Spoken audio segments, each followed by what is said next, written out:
Councilmember Chow? Present. Councilmember Lowe? Here. Mayor Pro Tem Lyons? Here. Mayor Tat? Here. Okay, now it's time for public comments. Public comment period is for items listed on this special meeting agenda only. Please complete a speaker's card and give it to the city clerk. There's a 5-minute maximum time limit when addressing the city council. I have one card, at least I did when I sat down. And it is for Counsel. Yes.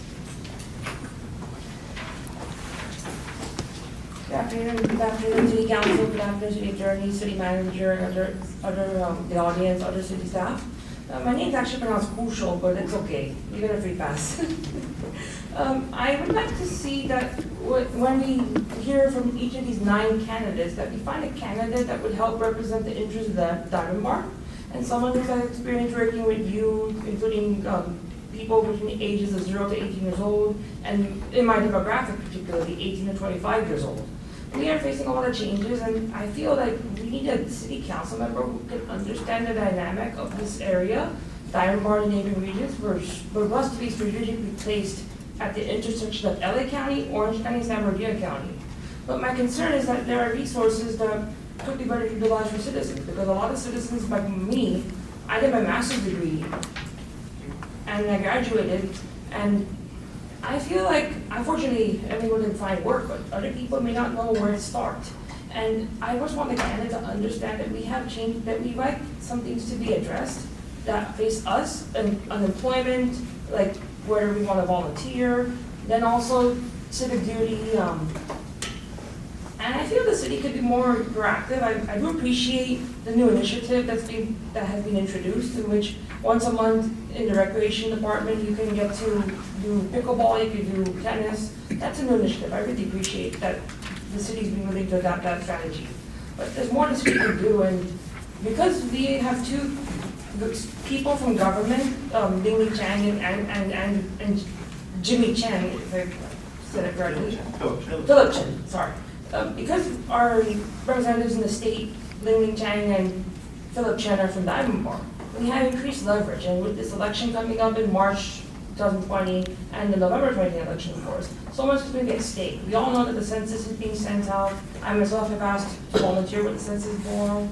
And the change is that we need to find a way to come together. I do know the council is traditionally pro-Republican, but with new people coming into the forefront, we're going to see a mixture of left-wing ideology and right-wing ideology, and that is to be implemented. Of course, our civic duty is to help the citizens of Diamond Bar, to help public safety resources, and to make sure that everyone's citizen does a good job. One thing I'd like to propose that a new council member could do is to increase civic classes for citizens of Diamond Bar. Because in my college and in my grad school, we never said Pledge of Allegiance, not at least in classes. At the Senate meetings I used to go to, in both my undergrad and grad school, we used to say the Pledge of Allegiance. But with the way politics is going, a lot of people have this warped vision of what is expected in life. I mean, the typical stereotype is that us millennials, we want to get to the top right away. And yet we have to start from the bottom. It's difficult to understand the humility unless you put yourself in the shoes of a millennial. And the challenge that is coming to us is whether we can sustain a population that's healthy, that can grow, that can take part in civic duty, that can take part in city functions. Because I'm worried that if current trends regarding housing prices and demographic shifts occurs, we're going to be seeing an increase of seniors, but there'll be less resources for the youth. And my fear is that a lot of youth between the ages of 18 and 25, during or upon completion of their university degrees, will leave Diamond Bar for good. And that's something I don't want, because Diamond Bar has a very good potential. It offers excellent school districts in both Pomona District and Pomona Valley District.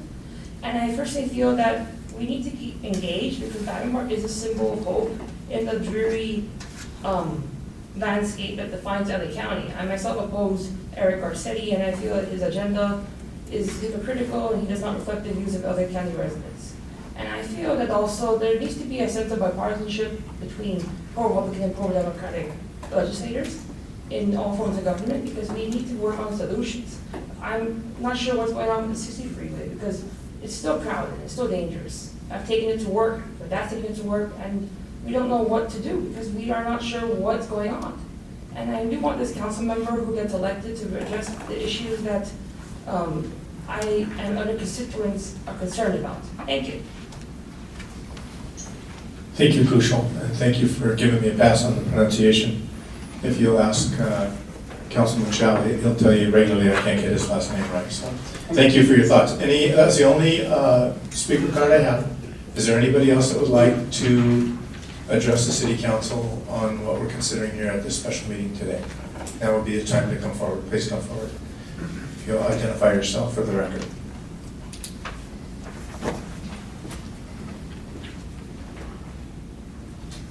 Hello everyone, my name is Mario Salas. I'm a longtime resident of Diamond Bar. I would like to thank the council candidates and members of the public who are participating in this meeting. I will keep my comments brief. As a member of the community, I'm going to ask 3 questions. My hope is that either the candidates answer the questions directly, or if necessary, the city council members ask the questions. 1, for those who indicated they served on a commission, what personal contribution did you provide to further the goals of the commission? 2nd, it appears that nearly all of the candidates identify traffic as a critical issue Diamond Bar faces daily. Based on your experiences, education, and background, what changes or strategies can be implemented or utilized to address this problem?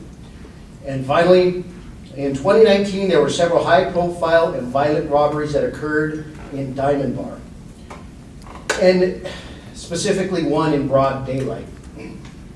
When addressing these issues, what do you think the City Council's level of responsibility is? And based on your experience, education, and background, what strategies do you think Diamond Bar would, should, or could implement to prevent these sort of problems in the future? Thank you. Thank you, Mr. Salas. Anybody else that would like to address the City Council? Okay, seeing none, I will close public comment. And that brings us to item 2, council consideration. Mr. Fox.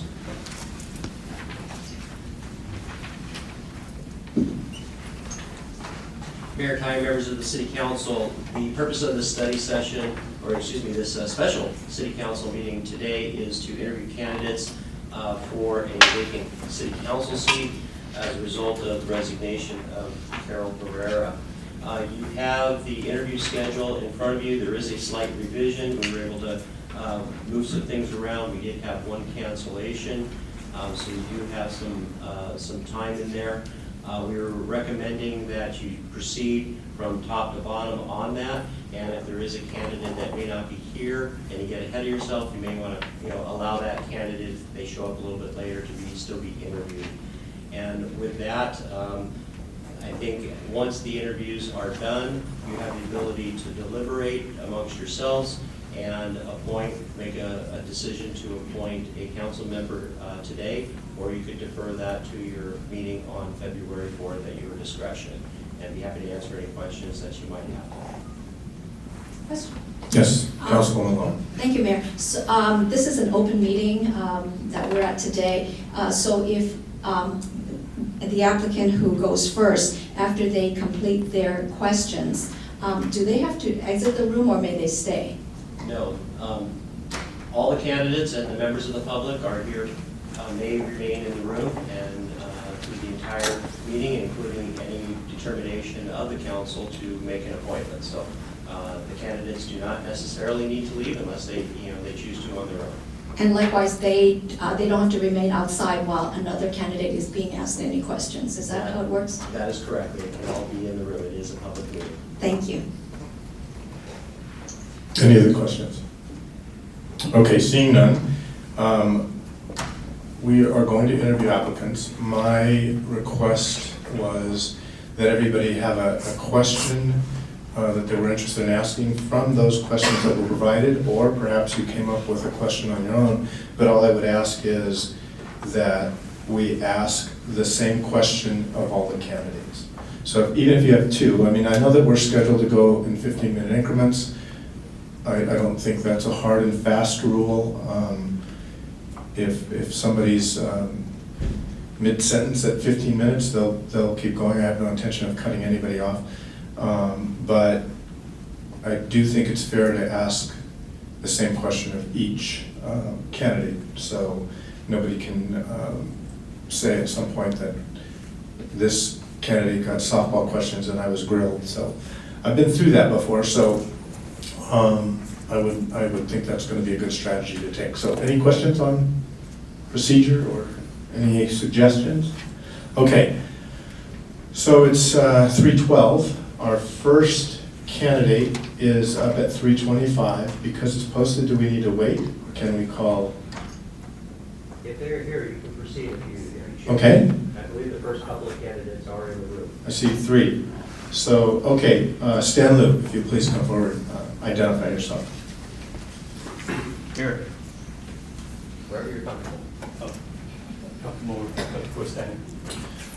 Please introduce yourself and tell us a little bit about yourself. Hello. It's an honor to be here interviewing for the City Council position. My name is Stan Liu, and I am a father of 2 girls, Caitlin and Megan. Caitlin is 12 years old, and Megan is 9 years old. And along with my wife, I live in a owner-occupied home in this beautiful city of Diamond Bar. I am currently serving as a chairperson on the Walnut Valley Citizens Bond Oversight Committee, where we oversee the voter-approved $152 million bond to improve our schools, and we actively monitor the projects and the expenditures. And I am also a chairperson for the South Point School Site Council, and I'm a forum chair for the entrepreneurs organization in the Inland Empire, and I'm also a vice chair for the Youth Science Center that serves kids on STEM education from all walks of socioeconomic status. And I am a co-founder of a company and operating as COO and CFO for ZTAC. ZTAC, to go as ZTAC, is to create more positive habits, more health and wellness habits for today's youth and also our seniors. Prior to this, I serve as a chairperson for Evergreen Elementary City Site School Site Council. I also served for 3 years in the LA chapter of the Entrepreneurs Organization as a forum chair on the board of directors. And throughout to my community work, I am actively working with schools where I volunteer as an MC and DJ for the fundraiser events. Prior to this, I earned my MBA degree with emphasis on finance from Cal State University, California, and a bachelor's degree in computer information systems from Azusa Pacific University. I also started my a business, eco-friendly baby furniture business, that grew from 0 to $12 million in annual revenue in 15 years. And through those 15 years, we planted over 100,000 trees in urban area throughout the United States with a partnership with American Forests. I am passionate about serving our community, and thank you for the opportunity. As a councilman, I will serve with commitment, passion, active involvement, and expertise. My schedule is very flexible. I can work anytime. Since as a business owner, I can arrange my schedule. As with the opportunity to serve at the city council, I can serve in our regional and state communities. Any schedule, I can do it effective immediately. Thank you, Mr. Liu. Mayor Pro Tem. Thank you for coming today. Can you describe a situation where you were serving on a board or a panel or organization where there were divergent opinions on an issue and whether or not you were able to come to consensus and how you did so? In terms of divergent on a board, one example would be the Youth Science Center. The Youth Science Center has been around since in 1960s. And throughout, when I originated, it was a lot more, it was hand-on education for the kids in schools and where the schools were lagging in terms of dissecting frogs and snakes and such. But as time progressed, that kids are looking for more science, and then the engagement level is very, very, very different. So no longer can we dissecting frogs is still good, and looking at rocks is still good. However, their engagement is more in engineering, which is like 3D printing and coding and that. So with there, we have a struggle of teachers that have been teaching for 20 or 30 years that are very adamant about dissecting frogs and looking at rocks. And then we have a new community that looking, hey, coding is the future and 3D printing is the future. Where do we create that balance? Right? So the balance is that we have to offer classes that engage our kids. The way to education is all about engaging. The more we can find ways to engage them, to give them valuable lessons and skills to the future, that ultimately everybody wins. So we were able to create an agenda that on an annual basis that we look at the curriculums and migrate to where we look at our data. For example, look at our data where the classes have been given traditionally, and then where we look at outside of other organizations, the for-profit organization. U.S. Science Center is not for-profit. So how do we compete with them to get more kids engaged of all socioeconomic status? So through that's where we're able to get everyone to engage and to come to a consensus to continue progress. Thank you. Councilman Cho. Chow. See, Michelle? Chow. I was thinking of Gary Chow, and you told me he spells it wrong. I thought that he pronounced it wrong. Please go ahead. It's only been a year, it's okay. 3 more years. Thank you, Mr. Liu, for being here. Really appreciate you taking the time and opportunity to come speak to us. I know it's a little bit of nerve-wracking to be here in front of the public and talk about your life and your aspirations and all that. So I do appreciate your background, the schools and all that. I do have one question. I think one of the core functions as a council person is to make decisions on behalf of the city. And from time to time, our decisions are not easy, and they even could be controversial. So as a potential council person, how do you form opinions that has the potential to affect the whole city? Where do you draw your information from, and how do you form opinions? Yeah, I live my life as a growth mindset. When I make decisions, through business and through the different boards that I serve, I look at myself as a servant leader. Any type of decision we look at the greater good of the entire the community or organization. With a city like Diamond Bar, I am right in the middle of our demographic.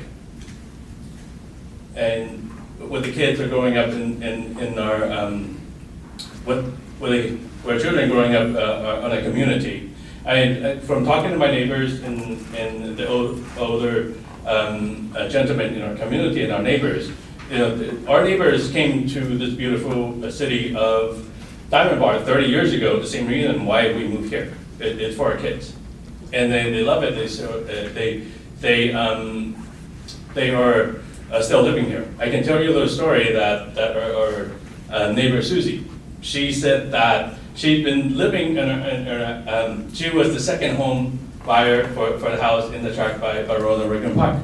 And she has seen kids, when she first moved here, there's a ton of kids on the street playing. And she had not seen that in about 5 years. When we moved in, Caitlin and Megan were the youngest kids and were playing out on the street and playing ball. And she said that is a really welcoming thing, and as we see the generations turn. And yet she loves to be in our community. And I want that for our city of Diamond Bar and our community to continue to thrive that way.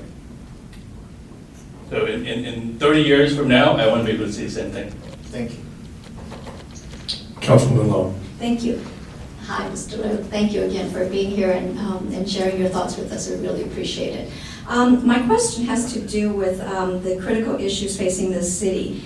of Diamond Bar, and you identified 3 things in your application, what you believe were the critical issues. Yes.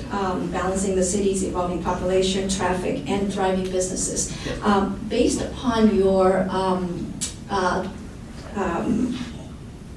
why do you say that you are the best candidates to address those issues? And then my follow-up question is, what do you see as obstacles to fulfillment of resolving those issues?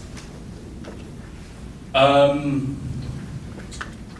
know, I came to the U.S. when I was 15. Throughout, I come to meet people of all different backgrounds and through business and through different organizations at school. I have come to learn from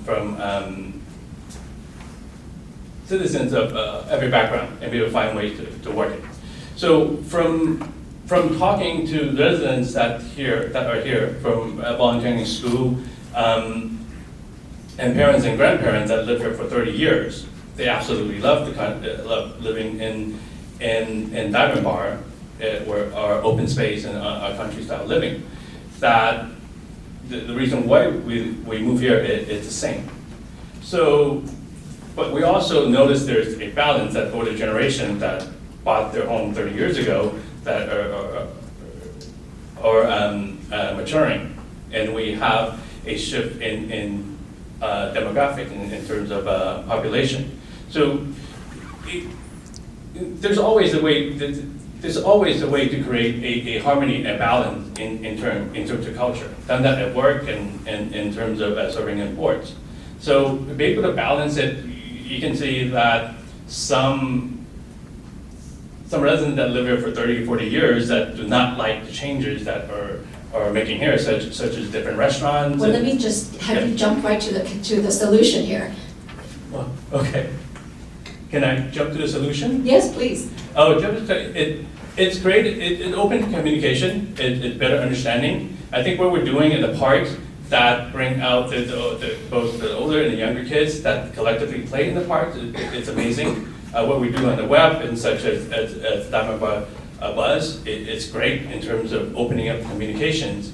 In terms of thriving businesses, that we can see generation change and tastes change. You know, the marketplaces will always be there. It's just having the right product to offer to customers, right? We can see that a few years ago, the Kmart sit here a few years ago and was just there, right? It's good. They're collecting rent, but there is no sales. There is no sales tax, right? So between putting a Sprouts on there rather than just allowing each Kmart to decay.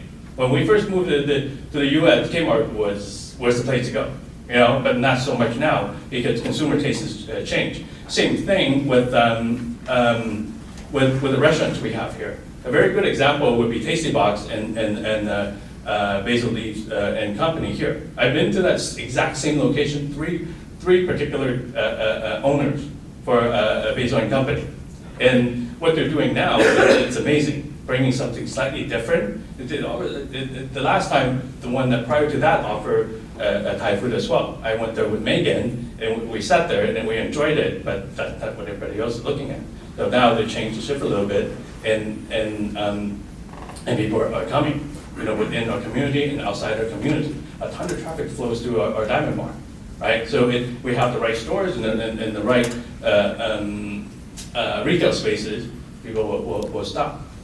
You know, so it goes that way to increase the sales in terms of bringing more sales, and the sales tax is having places that people want to go, you know, consumers want to consume. And your obstacle, and the third one that you identified was the traffic. So you identified traffic as a problem. What makes you the best candidate to address that particular problem? And then the follow-up is, what do you see are the obstacles to the solutions that you've proposed? From my experience as a business owner, as being on the board, I am a problem solver, and that I don't have all the information how to available, read it to solve the traffic. So what example I can give you is I was involved in the drop-off committee at Evergreen last year. So the principal asked me, Mr. Ryer asked me to be on that committee. We look at different sites and how the drop-off would affect the traffic to the local residences. That's one of the big drives that's having in like, Evergreen Elementary would be one example of the difference between the residents that have been there for a long time and also that we have the young kids coming in, because there are a couple of streets there that residents have been there for 20 or 30 years, and every single morning and then after school, traffic is crazy, right? So, and then to the point it's unsafe. So we look for a solution to create a drop-off that creates safety for the kids, where they're not crossing the street, dropping off and crossing the street, or the parents are late that just runs around and drop off the kids, and these kids are between 5 and 8 years old and 9 years old running across the street. So that with there, we work with Caltrans in the city and the superintendent, assistant superintendent, look for the solution, and the residences look for the best way to create drop-off. So the drop-off now, it moved to originally we looked at places that are in front of the school, but now we see the school above the upper playing field above the school and create that as a drop-off. That will alleviate a lot of traffic, and then create a safe location. So I wish you were on the job when my kids were going to Evergreen. But just briefly, what do you think are some of the obstacles to solving our balance problem, our traffic problems? And I'm talking traffic problems beyond just Evergreen. Because it's no secret that we have a traffic problem as well as the business. The traffic problems, I can see that there is a huge traffic problem on Diamond Boulevard and also on Golden Springs. Right? So based on my knowledge, what I know, there is a way during rush traffic hour and also through the schools. So between those times, if we're able to sync up the lights that can get light to pass on, I think that's a good start, because I sat on the traffic and lights for a long time. So we get people coming in and on Diamond Boulevard, then it turns on ground. So that would be a great start. As with more information, sure we will collectively come up with a great solution for it. Thank you. So the council meets the first and third Tuesday of every month. Yep. They have business to consider. Not only required that you're at those meetings, that whoever's chosen is at those meetings, but it's required that you participate and regularly attend other functions, whether that's contract cities or League of Cities or COG meetings or whatever it might be. Do you have any current or future obligations that might conflict with the duties required of a city council member? No obligations. I, as a council man, I will put serving the city first. I will plan my schedule and plan my schedule around city events, and that includes our regular meetings and also serving as a delegate to the regional and the state committees and boards. Very good. Anything else you'd like to share with us before you go? I feel it would be a great honor and privilege to serve our city and the citizens of our city. Like I said, I serve with passion, I serve with active involvement, commitment, and also the expertise I have both in formal education and also business and being on a board on more of a global basis that hopefully that will help our city. You know, I want to be like Susie. 20, 30 years from now, I want to see, hey, I'm still living here, and then perhaps my kids will be running around and be able to see great kids in the beautiful city of Diamond. Very good. Thanks for your time. Thanks for taking the effort to be here. We really appreciate your interest. Thank you. Okay, at 3:32, we'll move on. Bill Rollins.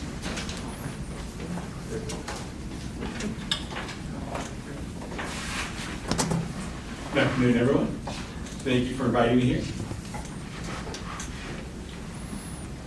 Go ahead, I'm sorry.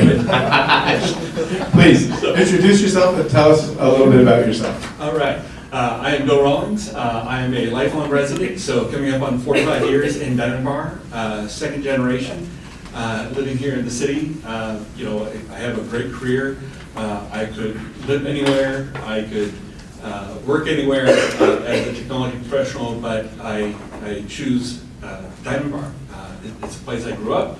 I know the great qualities of the city. My family moved here, original homeowners back in the late 1960s, so didn't quite beat Carol Herrera, but came pretty close.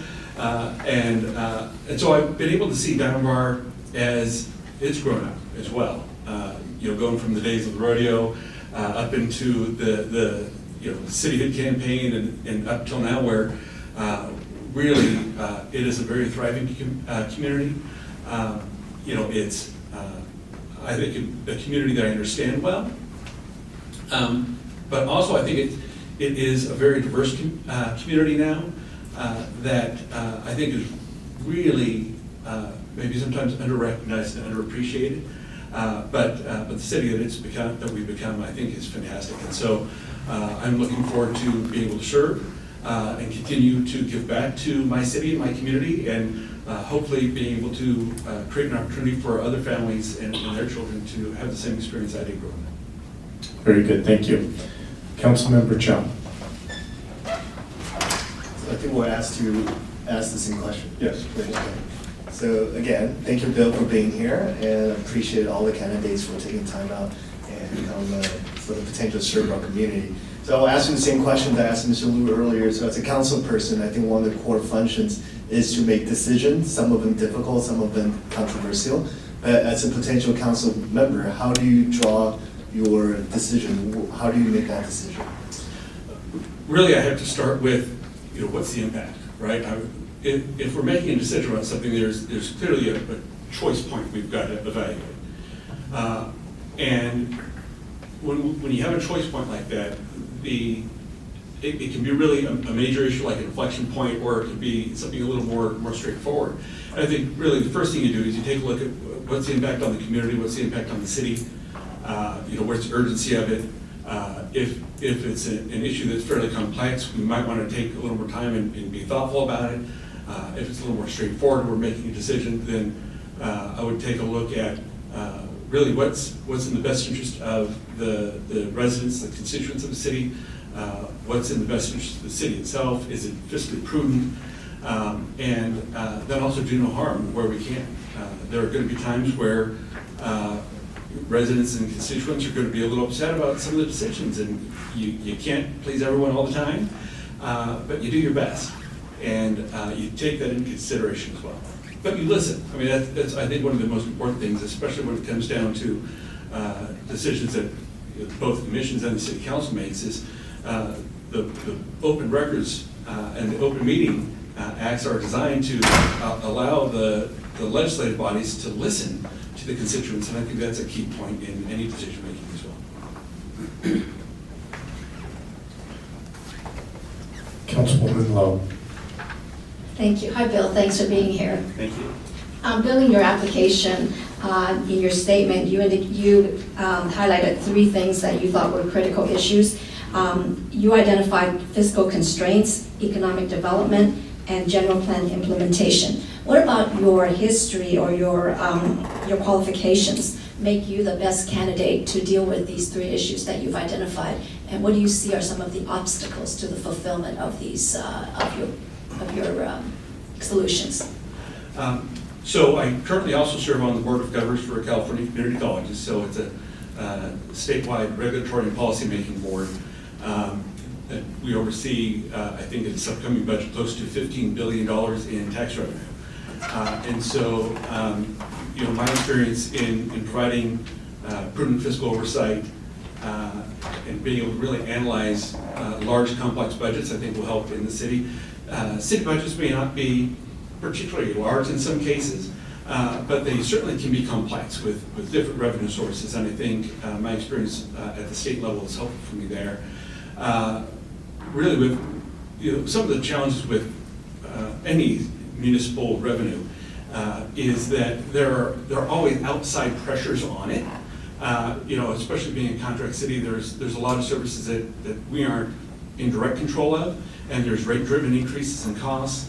And all that puts pressure both on the general fund and where the general fund maybe has kind of commitments in other areas, it tends to lead to dipping into reserves, and we have to be very careful about when and how and why we do that. So I think my experience at the state level helps me there.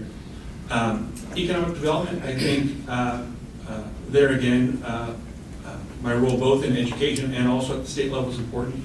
One of the particular areas of interest and expertise I bring is that I serve on a joint committee with the State Board of Education for K-12, and our particular work is around workforce development. And so that really is at the intersection of education, business, local government, and community and students. And so understanding that the challenges businesses face are not straightforward, they're not simple. Sometimes it's cost of rent, sometimes it's relationships with property owners, developers, but sometimes it's challenges with workforce. And understanding that the business environment is very complex, having experience listening to the business community and encouraging them to kind of speak up, share their concerns, but also to help find solutions for our business community, I think is a talent that I have that will be helpful here. And then with general plan implementation, I think both my experience as a policymaker, but then also my service on the Planning Commission, being familiar with the documents, being familiar with the process, knowing the city as well as I do, having grown up here, I think gives me a good insight into some of the issues where we might have feedback and concern around zoning or other ordinances and changes that need to be made following the adoption of the general plan. Mayor Pro Tem. Again, thank you for coming today in the middle of the afternoon. Thanks.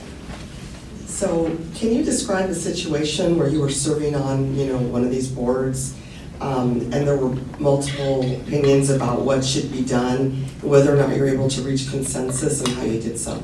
Yeah, there are a lot of examples of that, and some more recent that are still getting some public scrutiny. But I think the one I would use here is the nonprofit that I have found, the Watchman Arts Association, serves the greater Southern California area, particularly focused on underprivileged and underserved youth, particularly around music education. I know we have a number of organizations within the city that do similar work. And there was a challenge we had where we had some, I would say maybe less experienced board members that didn't always have a clear understanding of their fiduciary duty. But we were serving a really important need in the communities around Southern California. And there were some folks who wanted to expand the program offerings that we had. And I was of the opinion that we need to kind of take a slow go approach to it and make sure that the revenues were there to support it in a sustainable way. And so the board was really evenly split, which was a particular challenge for us. And so what we did was, first we talked through what our values were as an organization and made sure that we recommitted to that, what our purpose was and how it was going to be best met in each scenario. But then also, given the tension that was there, we decided that we would create benchmarks. And that if we could meet those benchmarks, that would raise the comfort level of folks like myself that were more fiscally conservative, that we could move forward and take the next step in deciding to expand the programs. Maybe we expand them in a more limited way versus going and doing a broad, expensive approach. In the end, we ended up kind of taking a segmented approach and a kind of check-in solution to it. What ended up happening was that the large expansion was not what we went with. We did go with something that was a little more moderated, but we did expand the program to different areas and offer programs to students that weren't previously served, so it was very helpful. So, Mr. Owens, you heard me say that we meet on the first and third Tuesdays of every month if there's business to be conducted. Are there any current or future obligations that might conflict with your duties as a councilman? No, not at all, at least none that I'm aware of, except for one. My nephew is getting married in October out in Minnesota, the first part of the month. I don't believe it will interfere, the travel plans will interfere with the meetings at that time, but that would be the only thing on the horizon. But if it does interfere, you will go to the wedding, right? That would be my plan, yes. I will be in trouble That with was my a real- sister if I didn't. We just got a real insight there. Yes, we do, right? And you're choosing family. Yeah. The responsibilities also require being involved regionally, whether that, again, is Contract Cities, League of Cities, COG.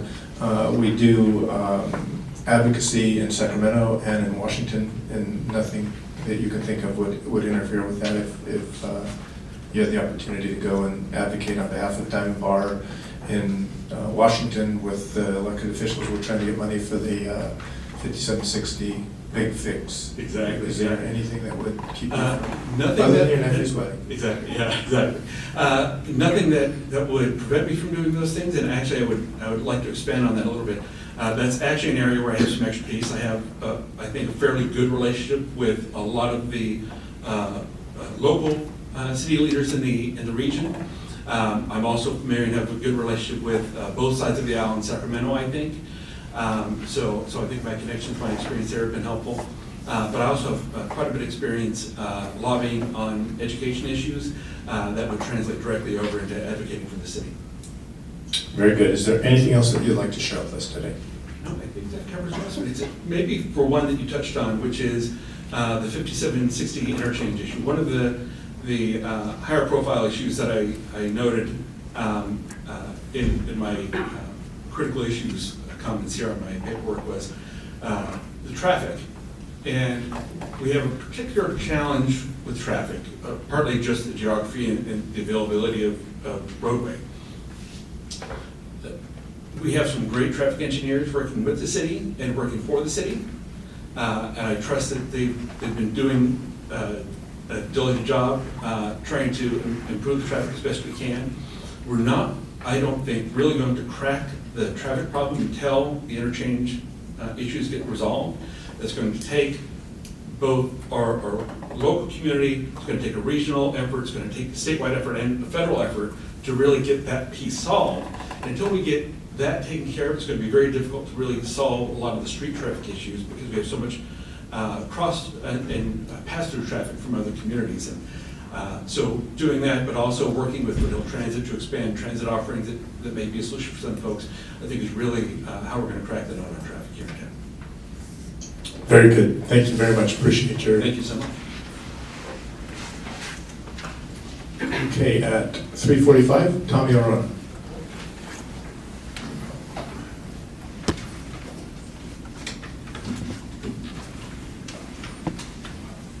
Introduce yourself. Tell us a little bit about yourself. Good afternoon, Mr. Mayor, council members. My name is Tommy Arona. I've lived here for coming up on 18 years, so not quite 45, but I'm getting there. My siblings grew up here as well. We, most of us, all of us played sports here. I did the AYSO soccer as a little kid. Got to go to the Spring Select and then represent, go to a Galaxy game because our team did pretty well, so that was fun. Went to Diamond Ranch High School, wrestled there all 4 years. So I couldn't do soccer anymore because it's the same season, but became captain of the team as a junior, president of the club as well that same year. Went to do that again my senior year. Represented the school at the league finals and took the league champion for Diamond Ranch High School. And that was a big accomplishment for me as a high schooler and have my name up on the wall there in the wrestling room. I still go to this day, help out, reach out to the coach, or they'll contact me if I can come help out. I've had old wrestlers that will ask me for advice when I finally went to officially coach, applied a year after, and I got hired as an assistant wrestling coach for Diamond Ranch High School. That was the 2011-2012 season. And that was very rewarding for me to give back to the program that did a lot for me and helped the students and the athletes. I'm currently on the Parks and Recreation Commission. I became chairman last year That's been a major honor of mine to serve on this commission. We meet right here in this room. And just being involved in the city, getting to meet people, getting to hear their input. Been stopped a couple times about, hey, this park meeting you have coming up, can you tell them to put the trail on? And residents come to me, and I like that. I'm very much a people person. I've always been a people person. Anyone who knows me can say that. I engage with the public. I love talking to people, interacting with people, and that's just in my nature who I am. And it's a huge part of me. And currently I work as a area manager for Walmart in the logistics, so I run the shipping department. Again, I have 36 associates that are just directly under me. Altogether, there's almost 1,000 associates there. And I take pride in the fact that these associates come to me for questions, for help, for advice, when they're going through personal issues, even if it's not at work. They come to me, and I've built a rapport with them and been able to get them to work, especially physical work a lot of times, and work hard and push numbers, but at the same time have fun, be safe, and hopefully not just do it because I'm their boss, but because we have mutual respect between each other, and that's what I try to do in any position or just in life. That's who I am. I have a bachelor's degree in political science. I went down the street in Cal Poly Pomona. I love politics. I've studied it in high school. I already knew I wanted to major in political science. Went on to college. I have an associate's degree in it as well. I've been involved in campaigns in the past, and obviously on the city board here, commission, and it's just something that interests me. I will always have a passion in, and will just dive right in. So this opportunity is very welcoming to me. So I thank you for the opportunity. Thank you. Councilwoman Lowe. Thank you, Mayor. My question has to do with the 3 priorities that you've identified in your application. And in your application, you identified the 3 critical issues as safety, traffic, and preserving our open spaces. Can you describe why you are best qualified based upon your qualifications to handle these issues? And secondly, what do you see are some of the obstacles to solving these issues? Sure, yeah. For safety, actually at my work in the warehouse, safety is top priority. Every single day we meet with the assistant general manager and all the operation managers, and we speak on safety as a #1 priority, above our goals for the day, above anything else for the company. And specifically in a warehouse, it's a dangerous environment. There's powerlifting equipment and boxes freight that can fall down and injure people, and safety is something that is on my mind every single day at work. So I've built the ability to become one of the safety leaders. Every morning I lead safety meetings at work, talk about safety, give demonstrations, and relay that information back up to the higher ups, and make sure that each individual associate understands why this is a safe practice and why this is unsafe. My family members, many of them are in law enforcement, and countless friends that I have. And while it's not my direct experience, but I've been, through the years, heard many stories, examples, and how to be safe, things like whether it's safe as in the crime, someone could do you harm, or simply just safety driving. All that law enforcement has a ton of knowledge, and my father was in law enforcement. He's bestowed a lot of that on me, as well as my cousins that are older than me, and like I said, friends that give me tips here and there. So I would just take that and my value of safety and apply that to the city. I love that Diamond Bar is a safe city, and #1 thing I want to do is keep it that way. For the traffic situation, I think the most thing I share is the frustration with everybody else that lives in Diamond Bar sometimes. When you're on the Diamond Bar Boulevard and get pretty backed up. It's not that if I have personal experience that's just going to blow everybody else out of the water when it comes to traffic, because I'd be lying if I said I did, but it would definitely be something I would urge staff, traffic engineers, to look at. What are our options? I think anything in decision making goes with, not that, hey, I have the most knowledge, but who can I talk to, who can I ask questions to, and listening, and then using your best judgment with peers, with people you respect to come to a good decision.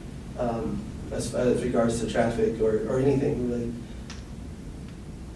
And preserving our open spaces, that one I've noticed when I've attended many council meetings, I'm sitting there, I hear many residents, that seems to be one of their top priorities. And I think as a council member, whatever the residents' top priority is, should be one of my top priorities, just by the way it should go. So, and I love nature.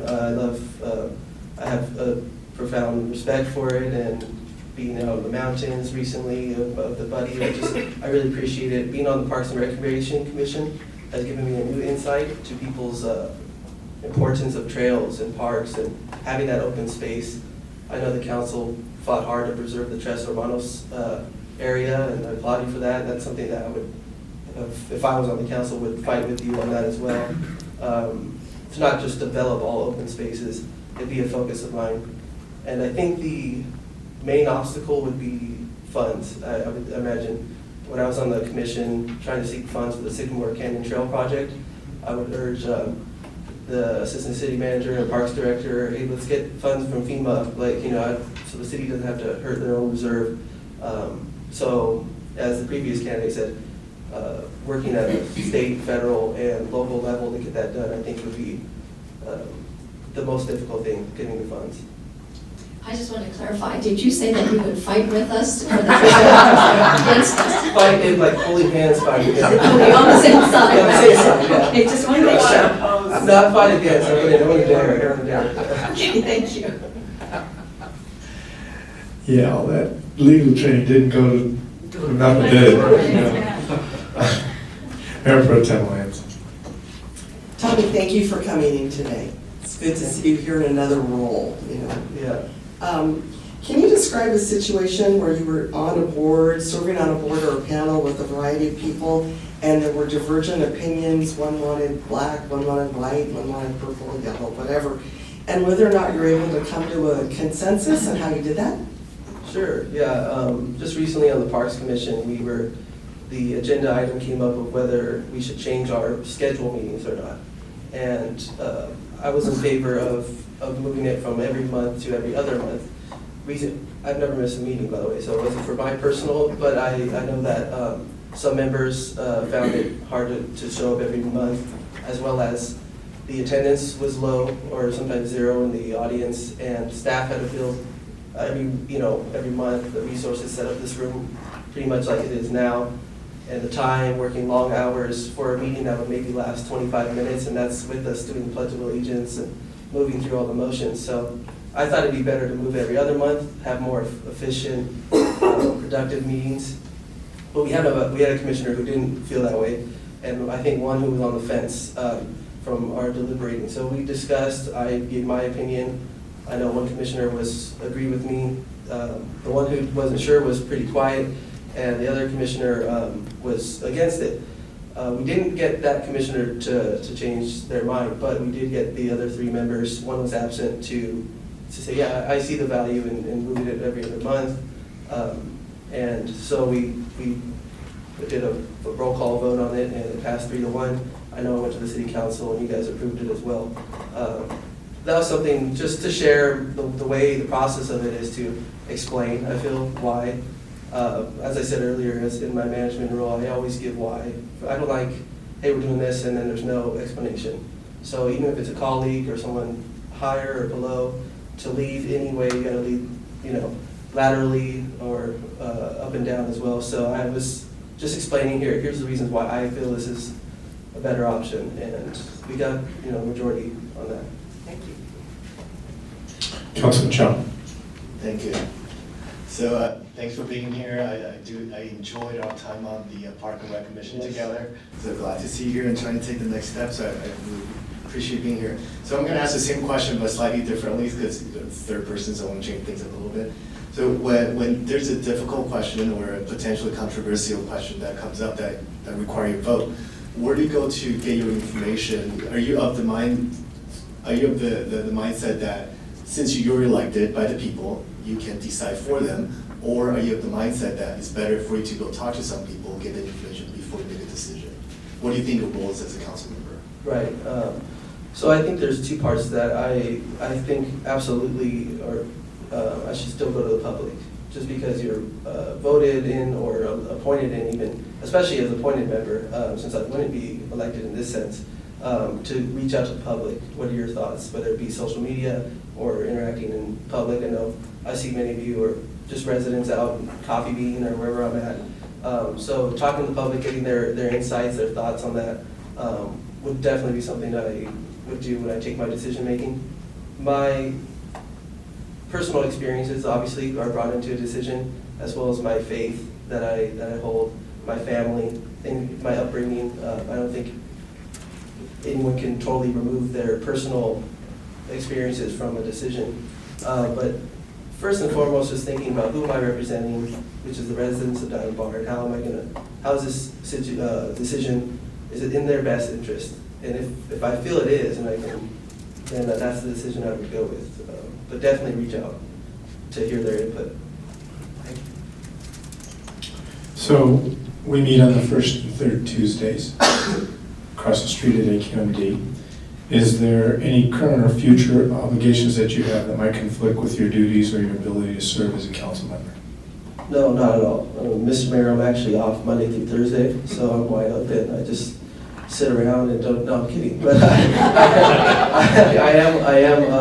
I am open off Monday through Thursday. I work the weekends, so I'm wide open. I know the city does most of the business during the week.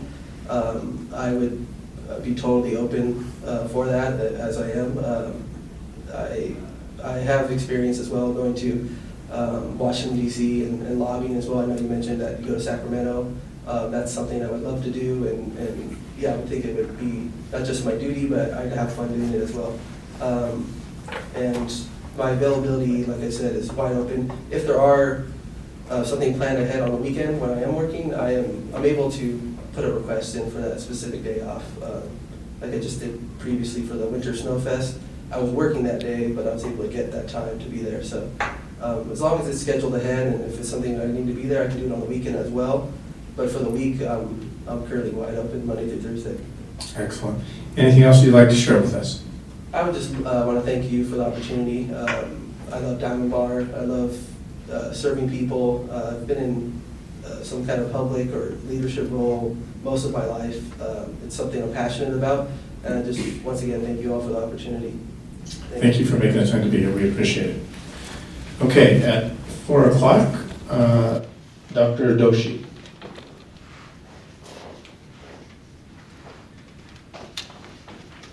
Hello. If you would introduce yourself and tell us a little bit about yourself. Good afternoon, everyone sitting across from me. Good afternoon to Councilman Norman and the city officers.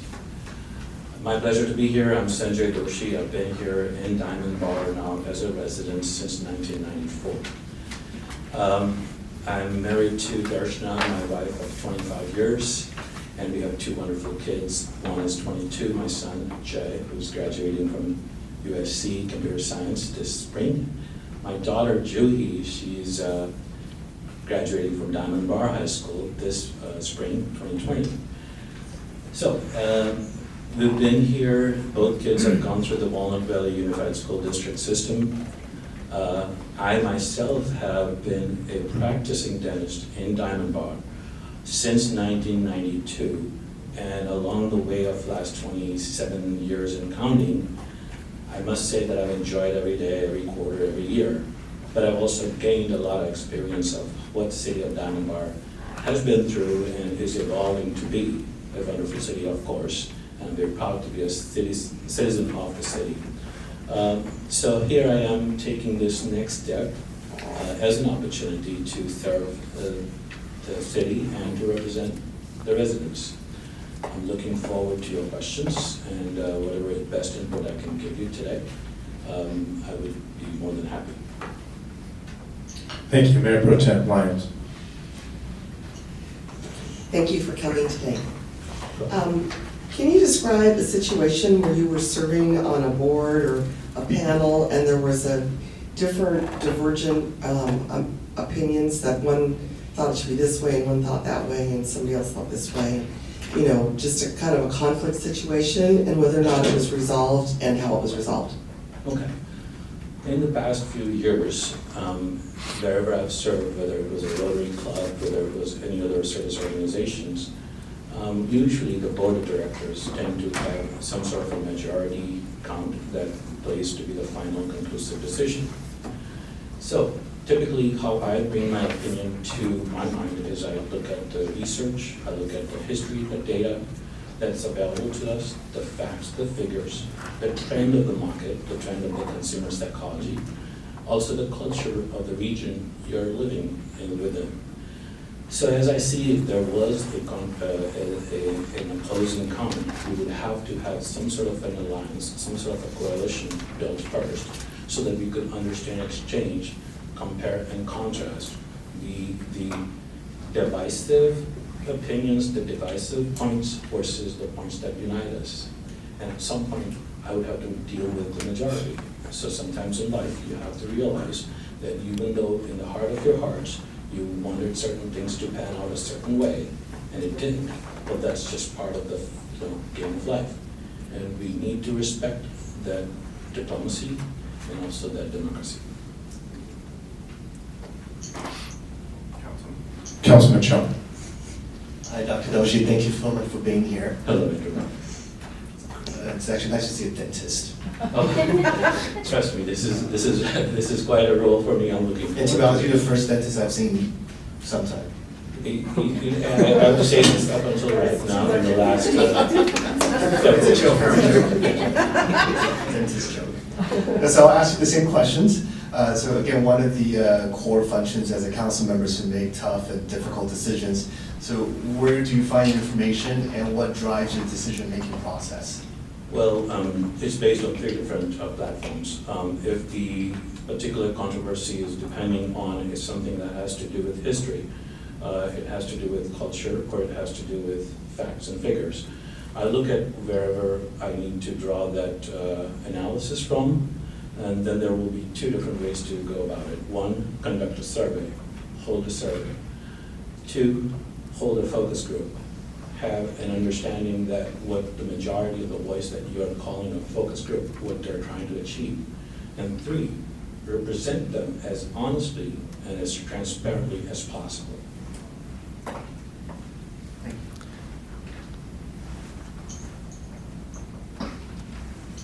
Councilman Lowe. Thank you, Mayor.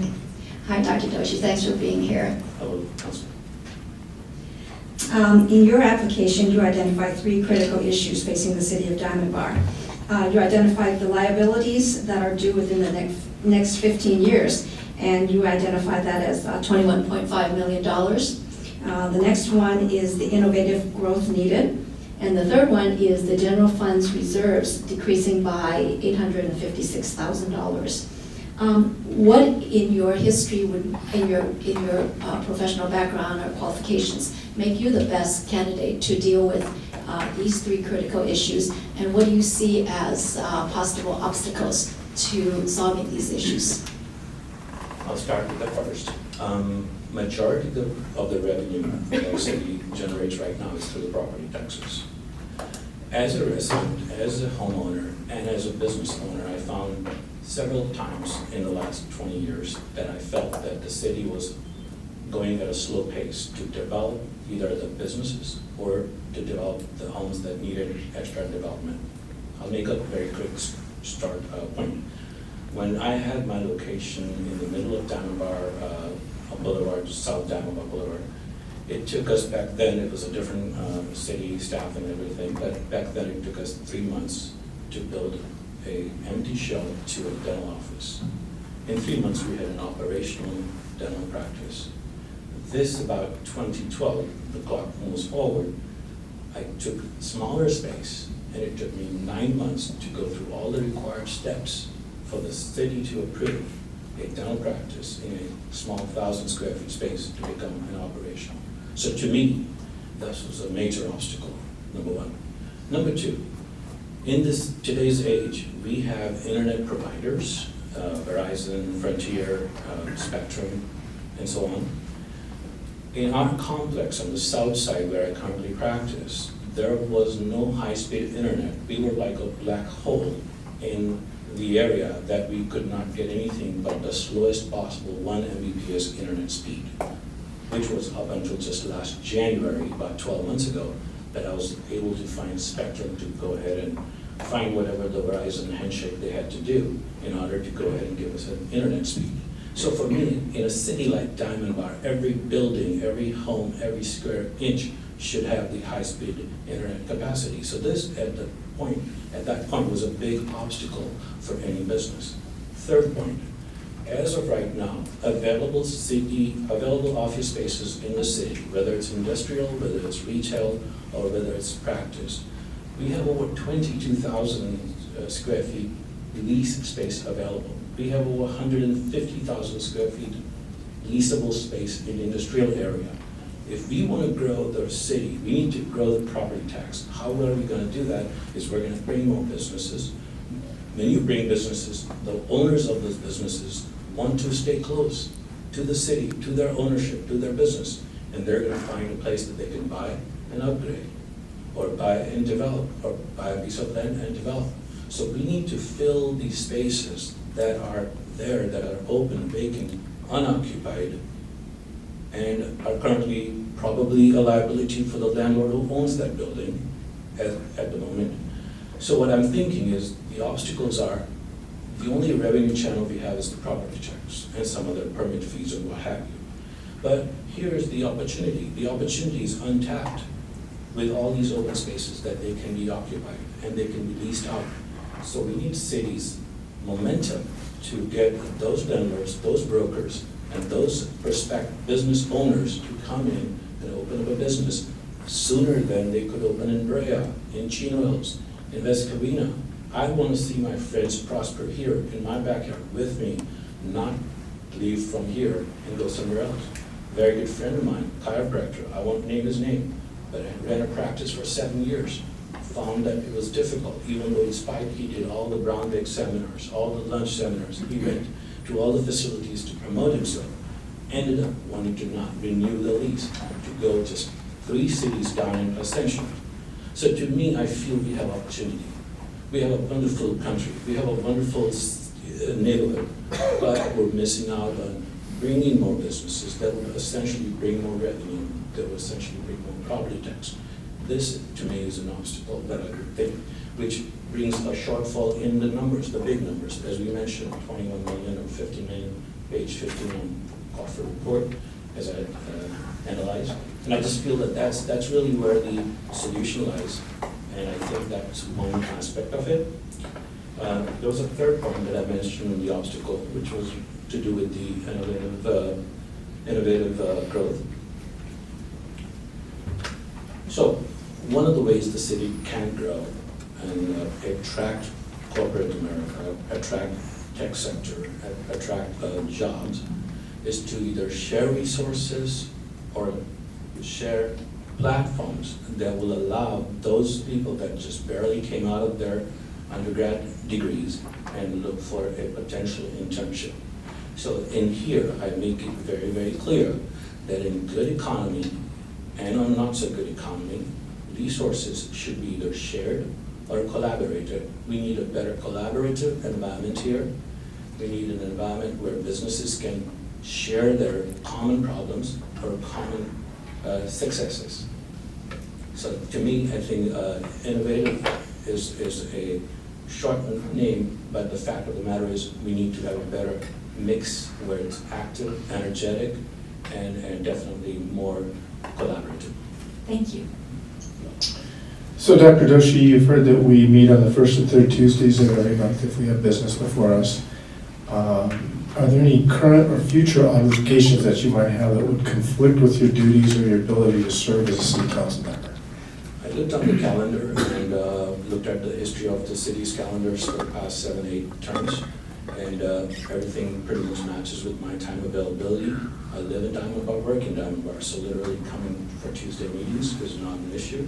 As far as the meetings in the other contract cities, COG meetings, or what have you, again, everything is planned on calendar, nothing is spontaneous. If there's any disaster issues that I need to get together, I'm only a phone call away. I'm known by my patients when they need to get a hold of me, that they call me and I respond within hours. But they would know that if you're selected on the first and third Tuesdays, no appointments afternoon, right? That is absolutely correct. Is there anything else you'd like to share with us? I'd like to just make one appeal, is that I'm very proud of our success of Diamond Bar City and all the awards and recognition it has achieved. At the end of the day, what has been done in the last 20, 30 years since 1989, we would like to carry on. Times are changing, so obviously bringing myself into the position as one of the members, there is a perspective of a small business ownership, and that perspective will definitely have some first-hand experience and some first-hand energy that I'd like to synergize with you all, and I'd like to look forward to that position. Very good. Thank you for being here today. Okay, so that brings us to a break, and we have a decision to make because it's scheduled for a 5-minute break. And if I understand correctly, candidate Kim Shea needs to be flexible on the 4:30 timeframe. Have we heard otherwise from her? Okay, so that with a gap at 4:45 means unless she shows up somewhere in between, we don't have a candidate scheduled until 5 o'clock. Sandra Ibanez. Is Sandra here? Oh, great. Would you like to go now? Yes. It's up to you. Go right ahead. Please come up. Yeah, then, sorry. Then we get a break. If you would introduce yourself and tell us a little bit about yourself. Good afternoon, Mayor Ty, council members, staff, and all the friends of Diamond Bar. My name is Sandra Ibanez, and I am a very happy resident of Diamond Bar. I've been living here with my family for about 26 years, and I love it so much that I brought my parents here to live, so they live in a couple houses down. I currently work for the Los Angeles County Office of Education, and I'm the governance manager, so I do have a lot of experience with meeting facilitation, providing training for board members, school board members, nonprofit councils, and members. I am an expert in the Brown Act, parliamentary procedures. I write policies and procedures like bylaws, help with procedures for standard operating procedures for many things for all the districts that we oversee. Right now, we oversee about 14 nonprofit and school boards delegates, and with the Head Start division, that's where I work in. It's for children 0 to 5, and we have about 9,000 families that we serve. The reason I'm here today, and thank you for the opportunity, and thank you to Ms. Carol Herrera for the years that she worked on the council and all her years of service. I really am excited about the opportunity. I want to help and support the council members and the mayor and the staff and the friends of Diamond Bar. It's a wonderful city. You guys are doing a great job. I don't see any there's always room for improvement, but I just want to help. I want to support you with the projects and the plans, and I want to help the members of the community and be supportive. Thank you. Councilman Chow. Thank you, Mayor. Thank you for being here. I just want to repeat my question again, but ask slightly differently. So as a council member, we do make some difficult decisions, sometimes controversial. So can you walk us through kind of your decision-making process when it comes to a difficult decision? Well, decisions are made together, shared decision-making. First, you need to collect all the information, ask the questions so that when you're making a decision, it's something that you can be very confident about and comfortable with. You have to know the consequences of your decision. So whenever I'm making a decision or I need to oversee any decision, I always make sure that I bring everybody involved, and I do as much research. It's just like buying a house. When you buy a house, you want to know if it's haunted, you want to know if the pipes are good, you want to know what you're getting into before you make that decision. And it takes a lot of information to do that. I know that being a council member is not an easy job. I know that you have the community that you need to, look after. There might be some opportunities, some times when you need to hear from the community and provide them with the opportunity to see both sides and to hear it and to be fair. And making a decision is not a decision that I would want, but what's best for the community. Councilwoman Lowe. Thank you. Hi, Mr. Ibanez. Thank you for being here. You identified 3 items, 3 critical issues facing Diamond Bar. And what is the qualities that make you the best candidate to deal with these issues? And the issues that you identified were the need for downtown Diamond Bar, to have a Diamond Bar area similar to the ones to promote businesses within the city. The second one was community emergency response. And the third one was traffic congestion. What makes you the best candidate to solve these problems, and what do you see as some of the obstacles? I have a lot of experience working with strategic plans, developing goals and objectives, working with stakeholders, looking for community partnerships, and bringing in donations, looking at sponsors to be involved. I know the city very well. I've been here for 26 years, and I speak with my neighbors on a regular basis. I have a good idea of what the neighbors are interested in, and I'm very outgoing. I know about how important it is to get input. I know the challenges because I usually read up on some of the challenges with what's going on. I've been on the planning. I went to the planning meeting when you had it at the top of the hill, and that was a really wonderful opportunity to learn about what the plans were, the challenges, and I was very interested in that. With the traffic, there's not really a lot that we can do. I mean, it's looking at, I'm sure that looking at how we can change that, but just my expertise in planning and collecting input, surveys, community, creating community evaluations and surveys, assessing data, that my background and my experience, I can be of a great help. And then with the emergency response, I do provide training in active shooter, making sure that skills are safe. I lead the parent safety committee for the 14 agencies that we oversee, looking how we can always be prepared and take a proactive approach to making sure that our city is safe and our citizens know what to do if in fact there is an emergency. Thank you. Mayor Pro Tem Lyons. Thank you for coming in today. Although I find it a little scary if you're an expert in the Brown Act. We're good. No, seriously, thank you for coming in.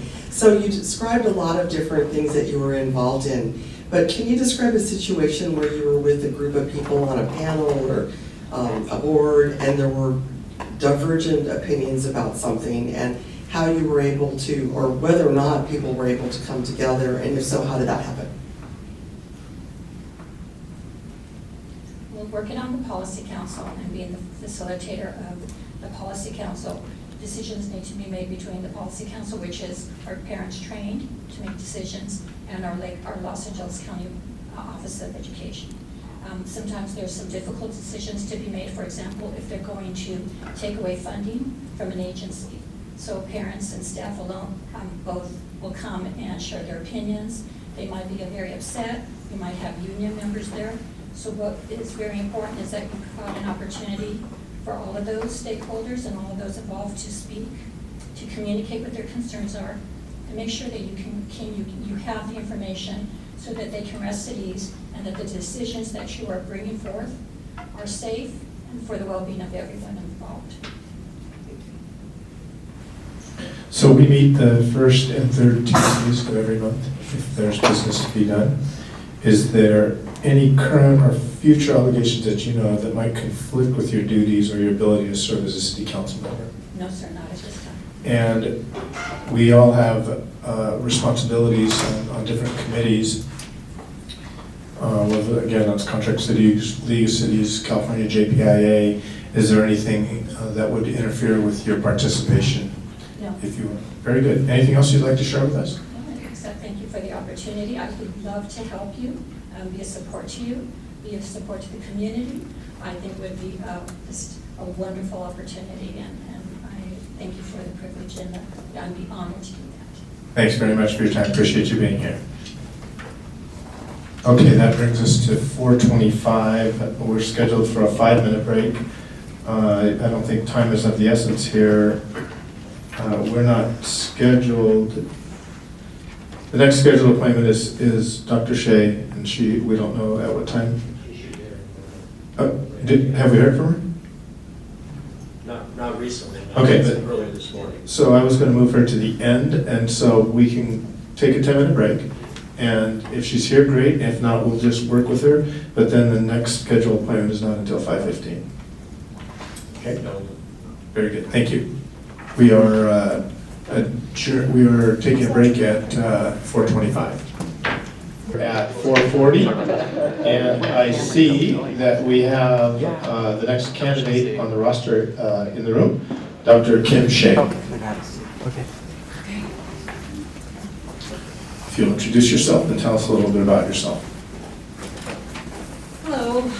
Hi, my name is Kim Shea. I am currently serving as a vice chair for President.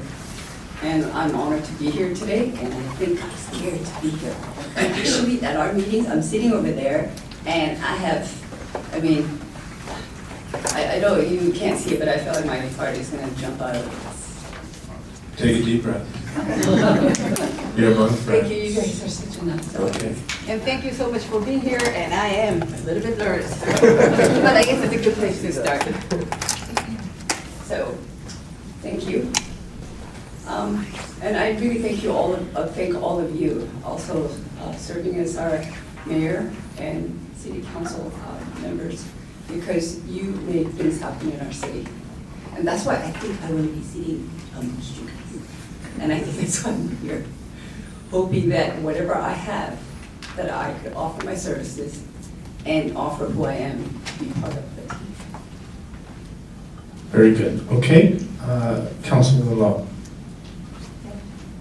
Thank you. Hi, Kim. Really great that you're here, and we're really happy to see you. Can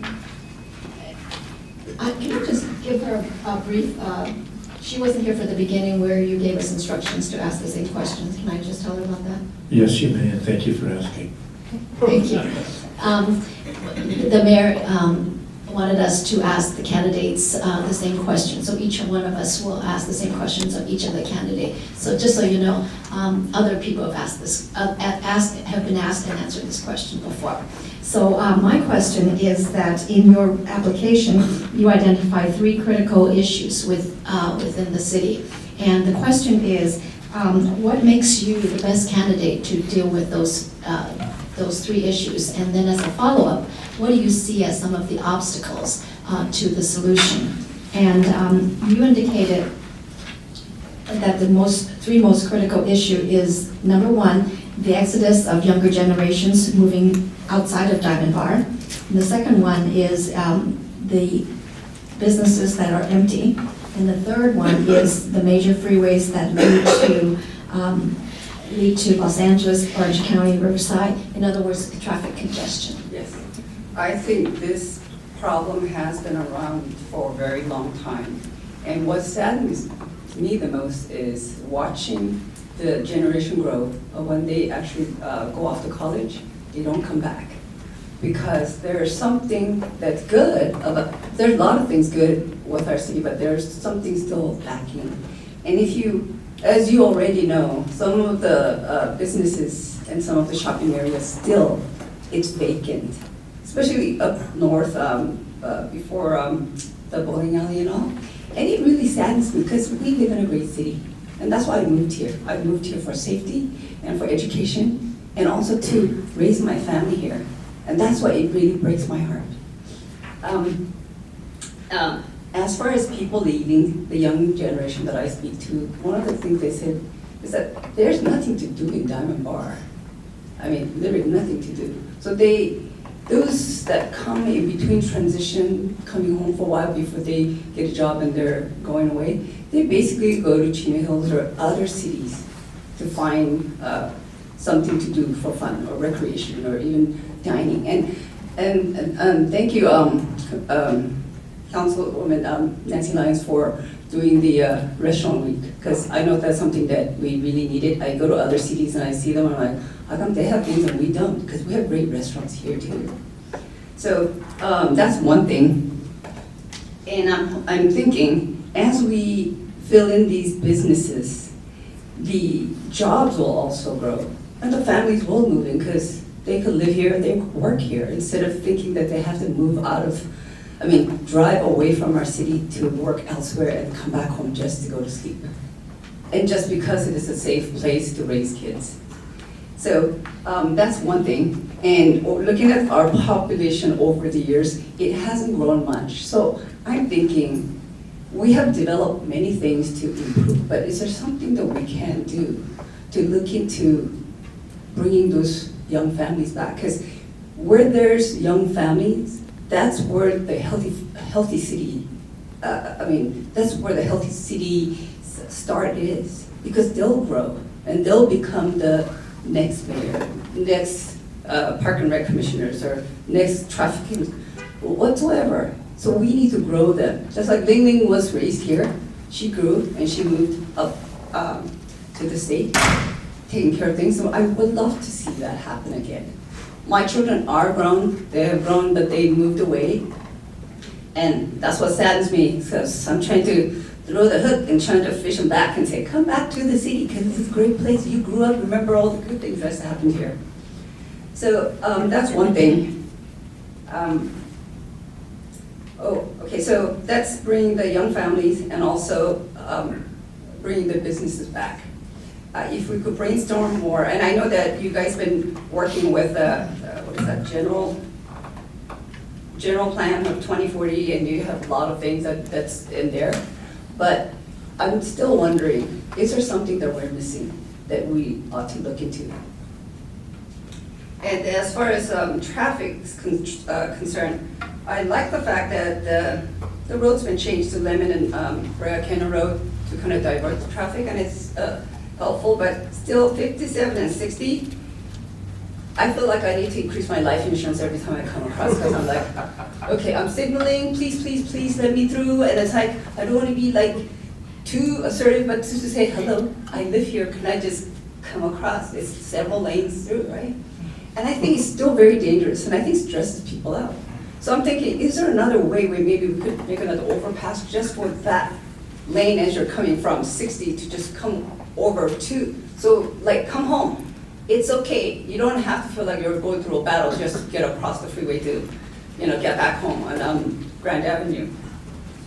So that's one thing. And as far as safety is concerned, something that I was just thinking of, homeless issues, something that's kind of rampant in LA County. Recent Park and Rec meeting we had a little thing about, graffitis, and I was a little alarmed because there's 3 little parks that had graffitis, and I said, okay, it's not gonna turn into LA, is it? So I was reassured, we do have hotline, we have all that taken care of, and I'm like, oh, good. Okay, because we like visitors, but we like our residents. You could come and visit and you go, and don't leave any markings for us to study, because we don't need that, because we got our books. Okay, that was a corny joke. Sorry. Okay, so,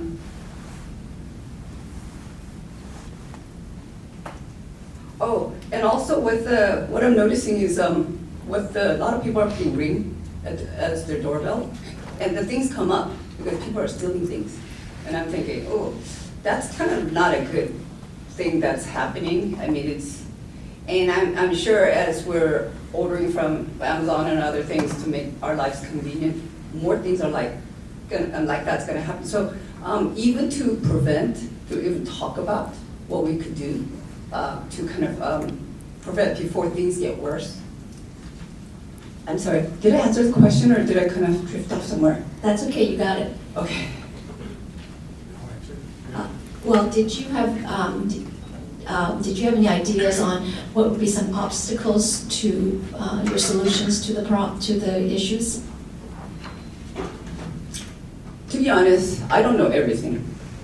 And that's why I was hoping as I get my feet wet and perhaps being part of city council, getting myself to educate myself even more as far as traffic and as far as building projects and whatnot, that I can also will learn from even other cities how they're doing it. Because one of the things I had a privilege of doing is, as a Park and Rec Commissioner for the past 5 years, I had 2 opportunities to actually go attend a state meeting that when they had it. So I was able to go and talk to people from other cities of what they're doing, and I said, wow, that's a fantastic idea. And one of the things is, our city, we have what, 5, I think, senior groups also. And City of Newport Beach has like a fitness workout kind of place for people to come and do their workout. I know the budget is of concern, but it's like something like that. And I thought, wow, healthy Diamond Bar, keep our seniors healthy, because we could live to be 100 and whatever, because these days we keep people, living a lot longer than ever before. No one will know how old I am. You guys kind of know, but people. So I tend to be over 100 and not look like one. So some things like that, I found a lot of good ideas as far as some of the banners and other things, and I'm like, wow, that's actually pretty cool. Could we do that in our city? So it's like, I love meeting people too, because I'm a people person. I think that's one of my strengths, to reach out to other people, to also share what I know, but also to learn from them. And I like to see our city thrive. And I like people to talk about our city as they talk about Irvine, even in other parts of the world, because they know that they're like, oh, Irvine? It's like, how do they know Irvine? A lot of people live in Diamond Bar, but it's like, do they really know, when you mention Diamond Bar, they could say, oh, where is it? Instead of, is it in LA, they say, where is it? So I'm hoping to see that. And I know I can't fix everything, but small steps. And I wanted to try, so thank you. Mayor Pro Tem Lyons. Kim, thank you for coming today. I heard you came from Beverly Hills, is that right? Yes. Oh my gosh. After a therapy. Oh, I think you have sympathy from everybody in this room, especially the council. But look at this, I don't give up on this. No, you did not give up. And if you look at my track records of me attending meetings, I don't miss meetings. Thank you. So I have a question too, and can you describe a situation where you were on a board or on a panel or in a group of some kind, where there was a divergent set of opinions, where one person wanted this, one person wanted that, somebody else wanted this, whether or not that happened, and whether or not those people were able to be brought together, and did you help facilitate it? Yes, things like that happen a lot in many instances, because when people get together, they have opinions, and it's okay, because we ought to agree to disagree, but yet from that, there's some great ideas that come about, but sometimes it doesn't work well for everyone. So that's when you have to sift out what may be the best choice for everyone, because there will be polar opposites, and you're learning to walk together. It's like marriage.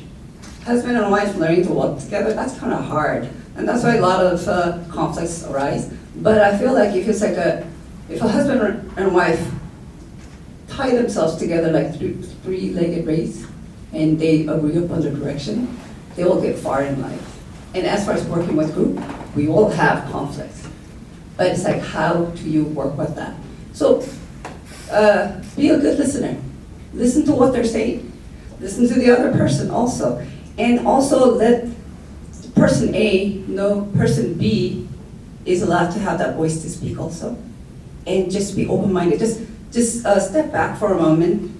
And it's not about you and your opinion. You might have the best idea, but everybody has to agree upon that journey to go together.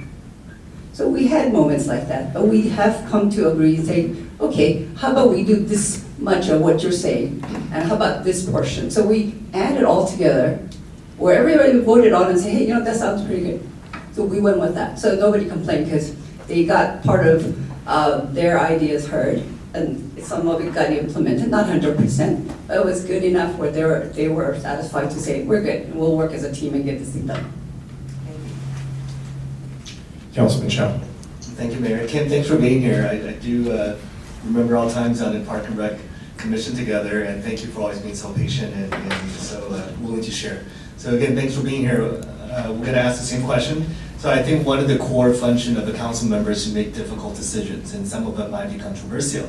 So as a potential council member, how do you navigate that, and how do you reconcile sometimes when you make a decision, it will affect part of the city, but not necessarily the other part, and everyone's passionate about the cause. So how do you navigate and reconcile the difference between different groups within the city? So could you give me a little more specific example? Are you saying that if working as a council member, one council member has perspective? No, not necessarily. So it has to more to do with the city. So if you're making a decision on, for example, a development project, and some are for it, some are against it, so how do you reconcile the different opinion from both sides of the resident that you represent both of them?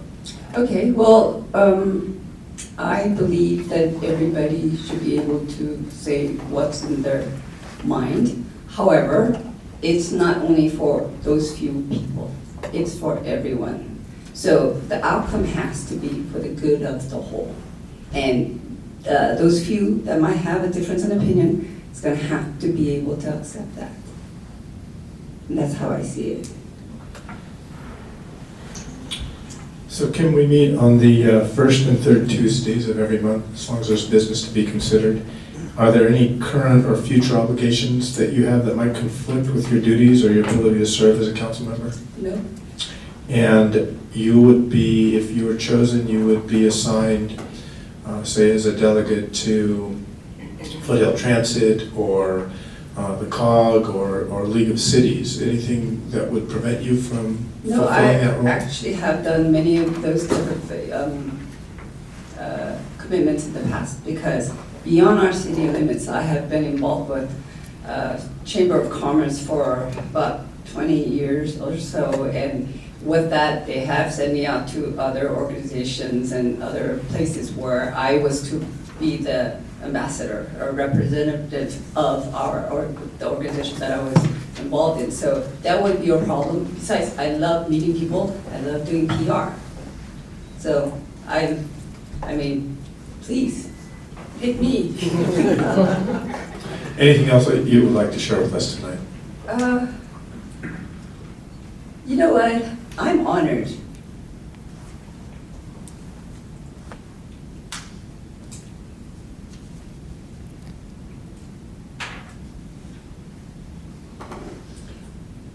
Take a deep breath. I am truly honored, especially with things I've been going through the past year. It has given me different perspective. And I began to cherish things a lot more than I have ever done before. I didn't know if I was going to come to do the city council thing. But I said to myself, you know, if I don't have a lot of time and things are important, I'm not going to put that aside. So I decided, okay, I told you guys I was feeling nervous and whatnot, but I decided to take that boldness to come forward, because I said, it's an honor to serve the community. It's an honor to serve people that you live around. And I love seeing people thrive. And that's why I decided, you know what, I'm going to do this. And it's been a privilege. And it's been such a great experience living in Diamond Bar for the past 28 years. And that's why I'm like, it sounds weird, if I should perish anytime soon, I want to be able to contribute something. So at least in my heart, as I finish my days, I say, hey, I did something, I touched people's life, I met someone, I shook their hands, and I told them, thank you, you've done a great job and whatnot. So that's why I am here, and I thank you. This wasn't supposed to happen. Thank you, Kim. I know how far you came and how difficult that was, and no perishing on our watch. And may God extend the number of your days. We appreciate you being here. Thank you. Okay, that brings us to, yes, you may sit down, thank you. Our next candidate, it's 5 o'clock now, and that's scheduled for 5:15, but I see Jennifer Mulkey, and if you're prepared, we can begin.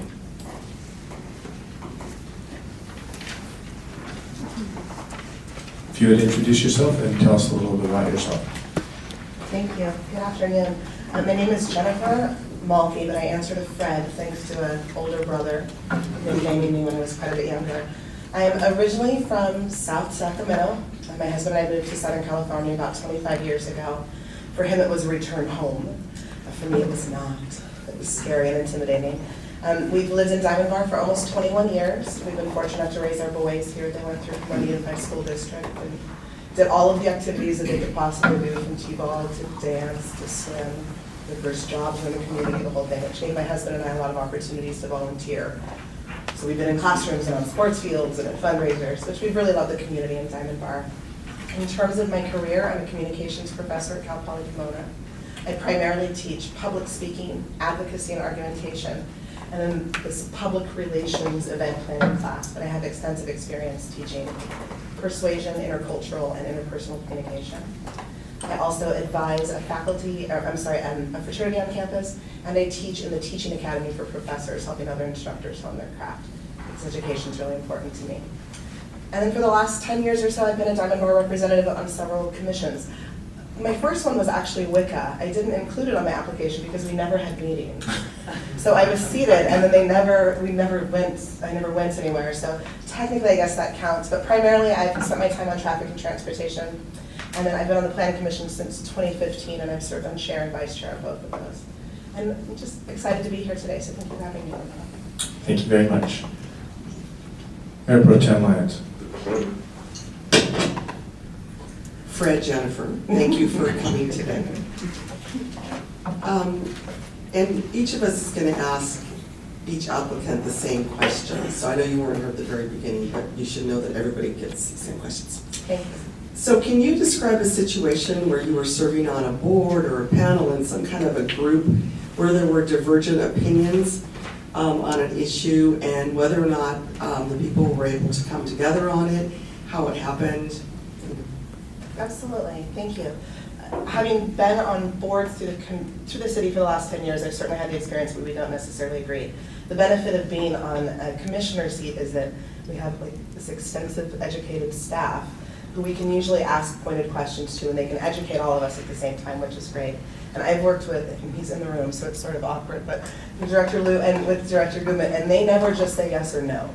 They educate everyone. So in terms of ensuring that everybody has the same information, I'm usually one of the ones that asks questions, just to make sure that we all have the same definition of things, that we all have the same understanding of the process and what our options are. So I do like to be in sort of a mediator role, which is not a surprise as a communication instructor, because I know how important that is. And I believe in the education. Outside of Planning Commission, I've absolutely sat on boards where we don't get the opportunity to have an educated staff in. And sometimes it is about ensuring that everybody has a voice heard, that we work towards not necessarily identifying who's right or wrong, but what our options for solutions are. And I teach argumentation and advocacy, and one of the first things that I tell my students when they say, I'm really great at arguing, I go, cool, we're not doing that. Our job is, and it's been identified for years, that argumentation doesn't want to be right or wrong, it wants to find solutions. And the best way to find solutions is to gather the most information you can, and then figure out what's best for everyone involved. And so I think that oftentimes that's sort of my role, is to sort of, I'm not particularly invested in being right or wrong, I just want to make sure everybody's heard, and we understand what our options are to make the best solution. Thank you. Councilman Shaw. Thank you, Mayor. Thank you for being here. I wanted to ask you again the same question. So I think one of the core functions of the council members who make decisions, and much like what you've been doing on the Planning Commission, and sometimes those decisions might be difficult or even controversial. So as a potential council member, how do you reconcile that difference between your opinion and that of the sometimes community, sometimes your fellow council members? How do you reconcile that? I reconcile that by knowing that sometimes the pieces of information that I have might be greater than people that might be invested in small portions of it. So when we get, and we're lucky, we get community members that are Planning Commission. I actually love it when they come because they always try and educate us. But sometimes they don't have a greater idea of like big picture or an understanding. And I enjoy when people are invested and passionate about what impacts their neighborhood, but I can reconcile decisions that I help make for their neighborhood by listening to them, understanding what their concerns is, being empathetic about it, but then also understanding that their concerns live in the big picture of what Diamond Bar needs to serve. And so I can feel, okay, and we've had plenty, even some recently, where people are very unhappy with the decisions that we've made. And I think it's important that they tell us that, but I always hope that they'll listen to us explain why we've made the decision that we've made, and that sometimes it might impact our neighborhood, but it's a greater good service. Councilwoman Lowe. Thank you. Hi, Fred, welcome. Thanks for being here. Thank you. My question is concerning the 3 critical issues that you identify as issues for Diamond Bar, and you've identified 3 issues. And the question is, what makes you the best candidate to deal with these issues that you've identified? And what you told us you thought were critical were, number 1, traffic, number 2, empty business buildings, and then number 3, our sense of community. So what about what makes you the best person to address these issues? And then if you can, also address, what do you think are some of the obstacles to achieving solutions? Of course, thank you. I'll start with traffic because that's what everybody's really concerned about. I'm a good person to handle traffic because I understand that when we talk about traffic, oftentimes in this room and other rooms in the city, we can't change that people want to drive through it. Like, we can try and be unwelcoming, it's just not our nature. So we can't change that, but I understand that and it's not even a fix, but the way to address traffic oftentimes has to put us in the position of advocating for our city outside of our city limits. So we're restricted. We can talk about decisions that we make within our city to a certain extent, but at some point we have to advocate for our city at the state and federal level, and I think that's sort of where we're at traffic-wise. I learned quite a bit when I was working with traffic and transportation, so I know that in terms of what would create a conflict in that, it's the people who don't have to drive on these roads that it doesn't impact. They don't see the benefit to it, they don't see the sense of urgency. And why I think that I would be great at handling that is that I'm an advocate. I'm an advocate at heart. I'm someone who would want to stand up and educate people on what it's like to be in Diamond Bar and how we need them to help us resolve this problem. Because although we can mitigate it with certain things, and we've been able to do that in some places with Willow Heights and hopefully what will happen with the new hotel site, we can't fix it. It's a California problem. It's a Southern California problem. And I love giving speeches, and I'm passionate, so I would love to be someone to try to convince, especially at the state and federal level, that they need to pick us. They need to help us be better about how we can handle traffic. The second item was business, loss of business. And this is a tough one because there's this perception that city council should do something about business, and we don't own the property, we don't raise the rent, we don't do those types of things, although we can certainly try and woo businesses and try and make it more compatible for them. I know that we're sort of restricted on this, so I think something that creates conflict there or creates an obstacle is the idea that there is a perception that Diamond Bar is rich, and so they want to raise rents and get a lot of money for lease, and so that leaves us with some storefronts. But I think some of the more creative options, like the Phoenix Suites that just opened up in the Sprout Center, I think that's incredibly smart. It's multi-business owners, individual owners in one area, and I think if we think progressively about those things, we'll have some options and opportunities that might not have been necessarily available business-wise for us. Why I think I'd be good at handling that is that I'm a person who likes to put people together. I like to listen to people, and then I go, oh, you would be great with this person. Again, it's that communication background of me, and so I can see sometimes where places or options will show up for us. And I also think it's important for us to be thoughtful about the ways in which we're progressive. And again, that's that idea of gathering information. So I think I'd be a great advocate for choosing the appropriate businesses to help us fill the spots that we need to fill as we continue to grow as Diamond Bar, that way they suit the needs of our people. And then that last one is a Diamond Bar way of life.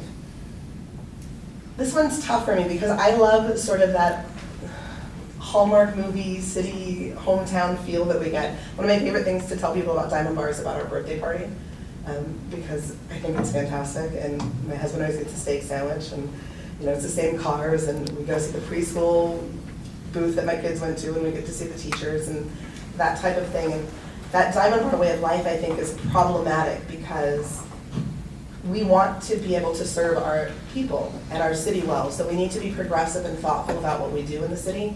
But on the other hand, there's people that sort of I still want it to feel like that hometown. It's something that I think our staff has been really, really good about doing.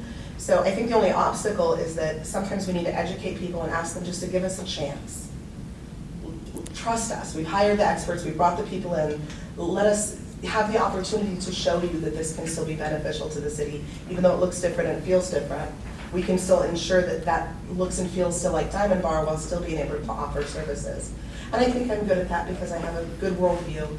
And again, I keep coming back to the idea that I'm a communicator, but I really do. I'm an empathetic listener. And I'm still very attached to my hometown. When I just went to Sacramento recently to see my parents, I sleep in the same bedroom I slept in my entire life with rainbow blinds. I don't like change. And I like that idea of home, but I think it's important for us as Diamond Bar to change people's minds so that we can offer goods and services to people, that they can stay within our city limits, they can come home. They don't have to go get on a freeway. But then we also need to continue to offer the opportunities that the city does so well with the council members and the commissioners and of course the staff, where we also want to like ride a Ferris wheel and have a funnel cake with our neighbors. So I think that can be preserved if we're thoughtful and purposeful about that. Thank you. Thank you. So we meet on the first and third Tuesdays of every month if there's business to be considered. Are there any current or future obligations that might conflict with your duties or ability to serve as a council member? Yes. I am actually presenting at a work conference in Greece for the April 21st meeting. So I can't fly back for that one. I'm going to pick Greece. You are going to pick Greece. I just need to hear you say it. I'm going to pick work conference for Greece. So I do have that. Other than that, I don't have any other conference. Very good. That one's already scheduled. And then council members are assigned different committees, different delegate to different organizations, Contract City, League of Cities, COG, JPIA. Is there anything that would interfere with your participating in that manner? No. Actually, my work schedule is particularly conducive to this. I teach 5 classes at Cal Poly, but I'm only on campus 2 days a week. And so right now my schedule is I teach 7 a.m. to 2:15, Tuesdays and Thursdays. And I teach in the Teaching Academy every other Friday or so if they need me. And then I do some city stuff. So, and my kids are grown and my husband's busy. And I walk the dog and then I'm pretty open. So we advocate on a regular basis in Washington, D.C. and in Sacramento. You wouldn't have any problem making the time for that? No. Very good. Anything else you would like to share with us? No, I appreciate the opportunity. I was raised in a household where you just sort of put your head down and you did your work and you didn't worry about moving up and that type of thing. And the idea that I could be city council has never sort of been anything that I considered. Mostly because I was always happy with the representation that we've had in the city. I've never felt like my voice was unheard, and I always felt like there was a place for me sort of in the room and at the table. So this opportunity just to even be considered is really exciting, so I appreciate the time and the opportunity. Very good. Thank you for being with us. Thank you. Okay, that brings us at 5:12 or 5:13 to our next candidate. However, I've had about a half gallon of water, and if I don't take a health break right now, I'm going to embarrass myself. So I'll be back shortly. And you are in charge.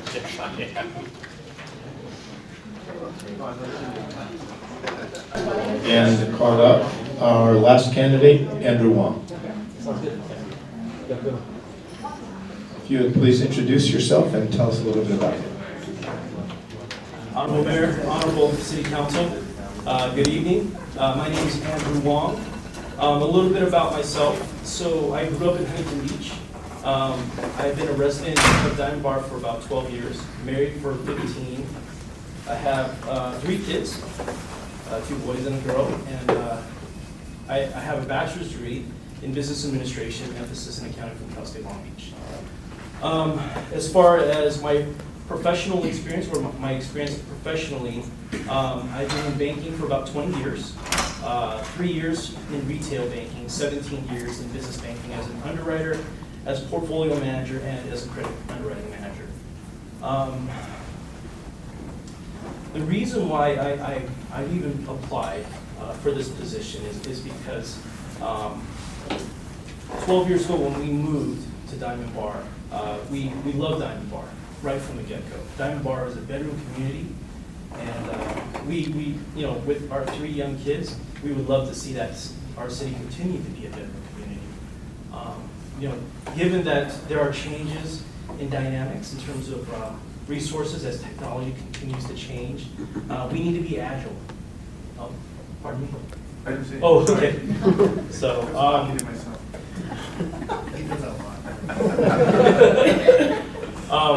So, so my desire to serve is a combination of just preservation, but also just wanting to give back to the community.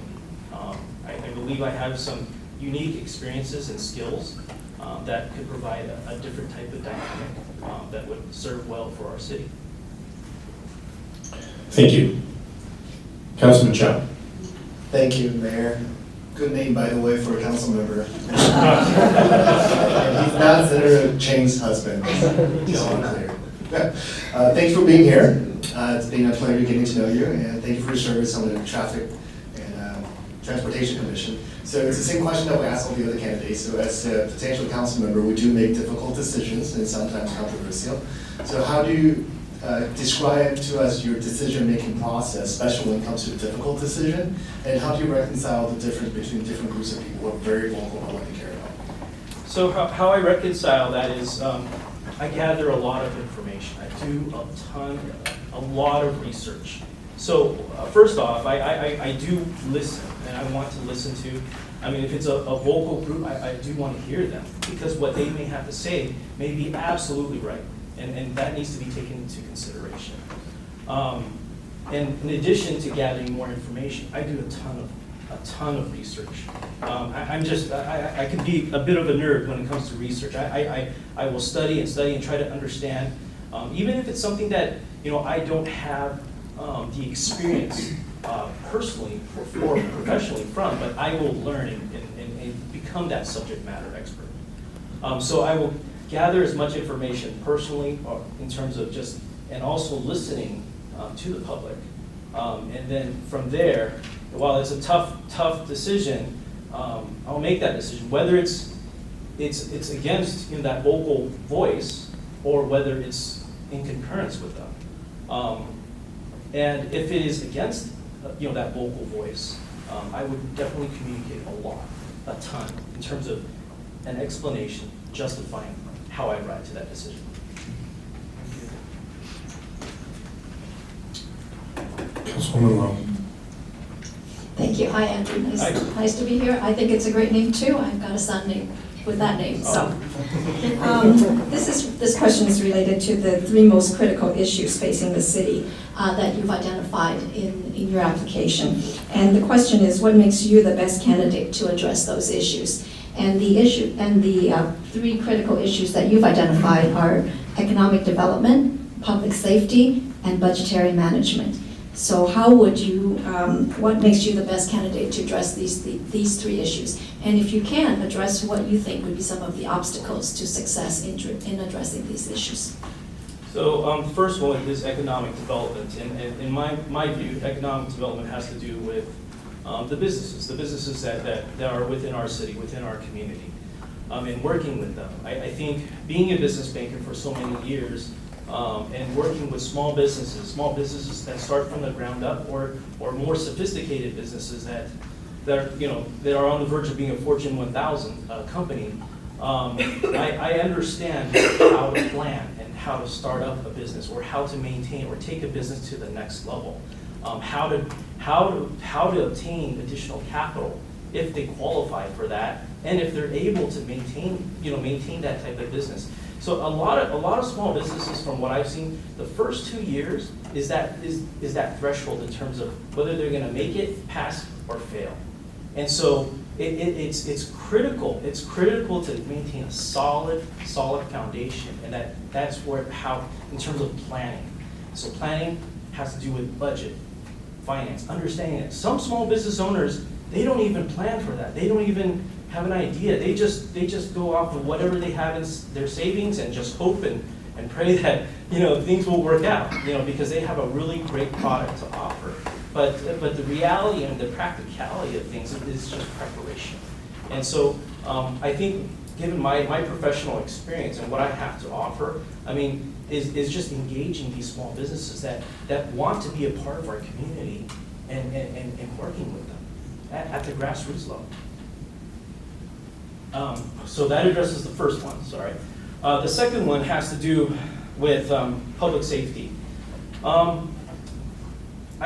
I don't know, this may be just subjective in my view, but I've noticed an uptick in terms of the homeless population. I can't verify that if that's accurate or not, but it just, from a perception standpoint, at least from the northern part of Diamond Bar, I see more homeless folks, transients, if you would, that seem to be, a lot more compared to 10 years ago, if you would. And so it's maybe it's because of the advent of social media, But, you know, there's an increased awareness of crime, of vandalism, you know, within our city and community. And that's of concern to me, because information, if it can breed fear, you know, bad information. So if it's a criminal type of, if it's vandalism and it increases our awareness, then it may make our city look less desirable as a bedroom community, if you would. And then lastly, the third point about budget, maintaining a solid budget. I recognize our city has done a wonderful job in managing its finances, but it's still critical to always be vigilant, because you know, the next following year, if we take it for granted, we could be facing deficits, we could be facing a depletion in our reserves, and so it's always a constant. We always constantly need to be vigilant on that matter. Thank you. Mayor Pro Tem Lyons. Andrew, thank you for coming today. My pleasure. Thank you for coming. Can you describe a situation where you were serving on a board or a panel or some kind of a group where there were divergent opinions, you know, one wanted black, one wanted white, one wanted yellow, whatever, and whether or not the group was able to come together and make a decision, and how that happened? Well, thankfully, during my 1 year, or almost 1 year at serving in the Traffic and Transportation Commission, I mean, it's been pretty straightforward, in terms of opinions and voting. However, my experiences in terms of serving on a board or leadership, one comes to mind is my church. We recently passed the budget for 2020, and there was a divergent group, a very vocal group, in terms of how much staffing we should have. And I believed, given that the strength of our reserves, and given, so the reason why that divergent view came about was because through the 9 months of 2019, we were looking at a deficit. And I kept explaining to the group that there's the way this church works is, and I think a lot of churches, there's a lot of cash seasonality. So it's not like you're going to get income like clockwork. It's not like you're on a payroll and you're going to get paid every 2 weeks and you could expect it. With businesses, with organizations, nonprofit organizations, with churches, you're going to experience a lot of seasonality.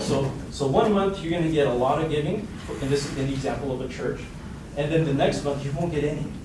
And so, or very minimal. I didn't mean to sound very alarming there. And so through the first 9 months of that year, I tried to communicate to the congregation that, you know, yes, we are experiencing a deficit, but it's a seasonal part of that fiscal year, and you know, we're going to close out this year strong. They wanted to pass a budget in October, November. I told them, traditionally we do, but I told them let's hold off, let's give it some time. And so we passed the budget in January, and there were no cuts in staffing. In fact, we increased hours on one particular staff member, which was a key member in terms of our church administration. And we closed the year in 2019 with a pretty generous surplus, with all-time highs in terms of revenue. Thank you. So, as you may have heard, we meet on the first and third Tuesdays of every month if there's business to be taken care of. Anything in your current or future obligations that might conflict with your duties or your ability to serve as a city council member? No, sir. And you would be involved in different organizations as a delegate, whether that, again, is Foothill Transit or JPIA. Is there anything there that might be conflict? I realize you work in La Habra, so it's pretty close. So job-wise, there's no interference there? No. If you were encouraged to advocate in Sacramento or Washington, D.C., you could be part of that team? Yes, sir. Excellent. Is there anything else you'd like to share with us? I'd just like to share that, well, thank you first and foremost for your service, whether your staff or you're serving on the council. Thank you very much for your servant leadership. It's a great honor to even be considered here.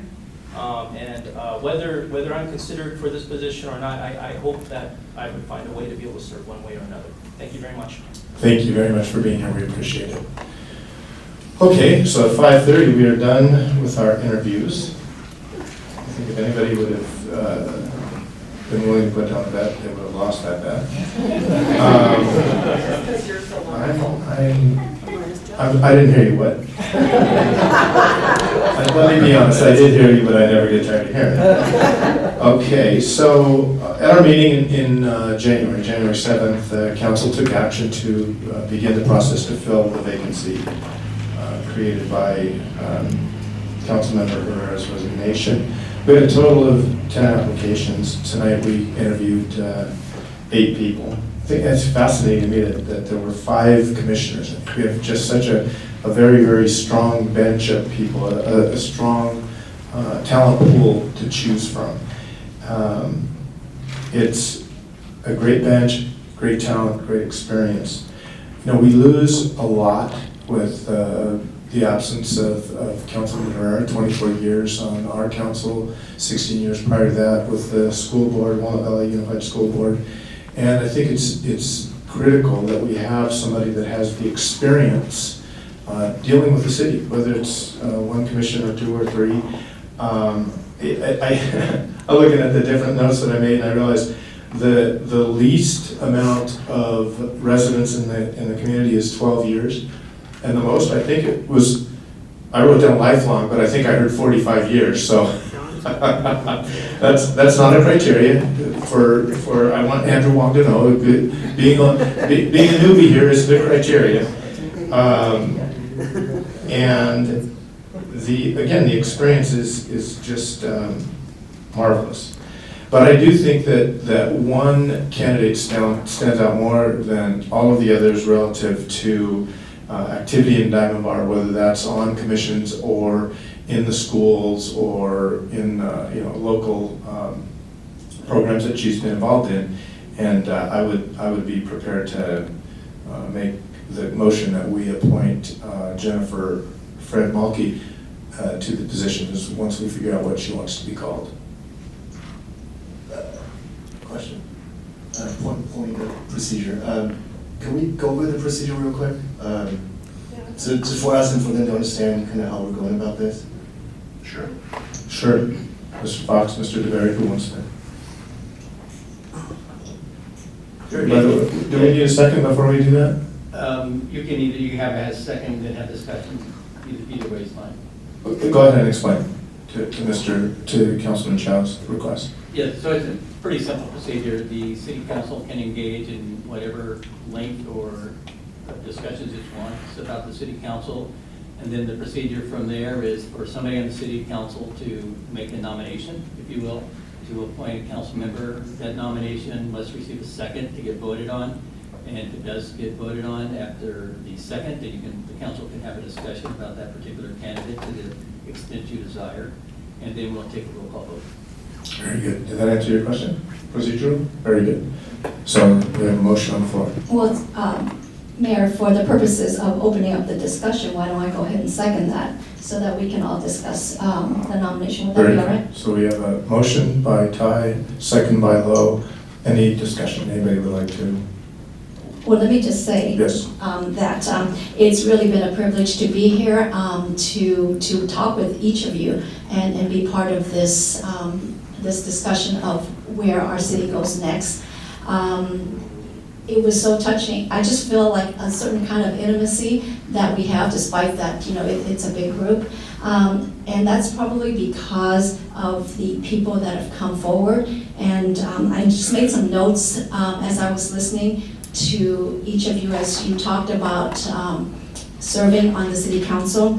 And some of my notes are that each of you have passion, desire to serve, and you're looking for ways to use your skills to better Diamond Bar. And it was evident in all of your comments that you truly love Diamond Bar, you love where you live, and you want it to continue that way. Each of you have a history of community service. Some of your service goes back decades, and that's really impressive. And I don't see any of you as just talkers, but you're doers, and not simply doers, but really diligent, really hardworking, leaving no stone unturned. Some of you mentioned that you would do a ton of research, you'll listen, you'll reach out, and you'll think, and you'll analyze. It's a lot of work, but you said that you would do that, so that's really impressive. You talked about working with other people, working on your prior boards, and working within a system. And I thought that each of you were articulate, you were smart, you were engaging, you had a positive attitude toward our city, and some of you were actually funny and you had a sense of humor. And in this job, trust me, you surely need that. And I really appreciate the candor with which you spoke, and that really was evident. And I think that's one of the qualities of our council, is that we try to be candid and share our thoughts and express how we feel and draw in other people. And I think each of you have done that. And finally, you were thoughtful and purposeful in the things that you've spoken. So for that, I just want to say thank you to each one of you for giving us the benefit of your thoughts and sharing with us. And thank you for serving our community. The commissioners, thank you for your years-long service. We appreciate having you on our community. Any other comments? Mayor Pro Tem. Thank you, Mayor. I would echo Councilmember Lowe's comments in terms of the quality of applicants that we heard from tonight. Everybody was just, really of high quality and did so much community service. Now, of course, out of the 8 of you, we're only going to be able to pick one. However, I hope that the other 7 of you really stay more involved or, engage with the city even more in the future. And you come to the concerts in the park, you do the hiking trails, the Healthy Diamond Bar, the commission meetings, or if something's coming up for the planning commission or the council, that you come and express your opinion. Because, you're all very valuable, members of our community and we want to see you more. So thank you for coming. Councilman Chow. Thank you, Mayor. Just one more comment along the same line. So first of all, I do want to thank all of you for being here. I know this is it's been a long process, and a lot of you, your preparation is evident, and I do appreciate your service to the city. And just keep in mind also that being on the city council is not the only way to serve the city, as most of you know, serving on commission. And just to echo what Councilmember Lyons said, we can only pick one. And we all have, our vision for the city, but at the end of the day, we are here for the betterment of the city, for our community. And just as my question posed to all of you earlier, there are times where we don't all agree, but that's okay, because that's what democracy is, and we're here to serve the community. And whatever decision we come to, I hope it's not a disappointment to you. I hope you continue to find ways to serve the city that we all love, that we all call home. And we'd love to see you in the future at different events. Thank you. So I would agree with what you just said relative to the betterment of our community. That's what we all want, obviously. And we've got people that are interested in seeing that going forward. I mean, this is the stack of information that you guys all filled out. The letters of interest and your different involvements, and it's very impressive. So even though I said we had 5 commissioners that were interested, I think that there's a great opportunity for others that have expressed interest as well in serving the community in one way or another. So I cannot thank you all enough for being here. Can't thank you enough for putting yourself out there and seeing what might come of it. So thanks again. So we have a motion and a second. If you call the roll, please. Councilmember Chow? No. Councilmember Lowe? As to the motion to appoint Commissioner Walke, I noticed that in reading the applications, she is one of among 5 commissioners that have applied for the position. And I believe that it's really important for a person on the city council to have prior experience working within our city system. And a commissioner, being a commissioner, actually does serve that purpose. You really get a different view of what you need to do, how things work, and how complex issues are. So I appreciate that in having a commissioner take this role. Secondly, of the 5 commissioners, I noticed that Commissioner Walke has served in both the Traffic and Transportation Commission as well as the Planning Commission. And And she did that over a period of 9 years. And that's impressive. And that's dedication, not just once a month, but as, over 9 years. And Planning Commission is twice a month. So that is a substantial amount of time that she's devoted to the city of Diamond Bar. And during the time that she sat on the Planning Commission, those decisions are not easy. There's a lot of flack that goes on. There's a lot of difficulties. There's a lot of heartache. And there's a lot of heartache on everybody. And for someone to navigate through that, you need special patience. You need special listening skills. You need special empathy. And I think that Commissioner Malki has demonstrated that in her service on the Planning Commission. So I would say yes. Mayor Pro Tem Lyons? Without a long preamble, I'll say yes. Mayor Ty? Yes. So on a vote of 3-1, we have appointed Jennifer Fred Malki to the Diamond Bar City Council.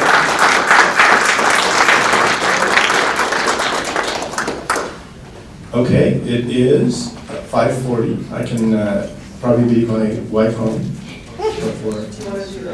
Yes, I do. Do we need to do that before we adjourn? Okay.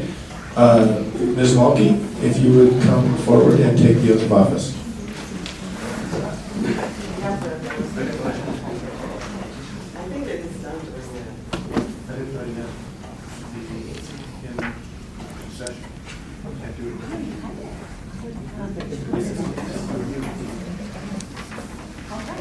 Raise your right hand and repeat after me.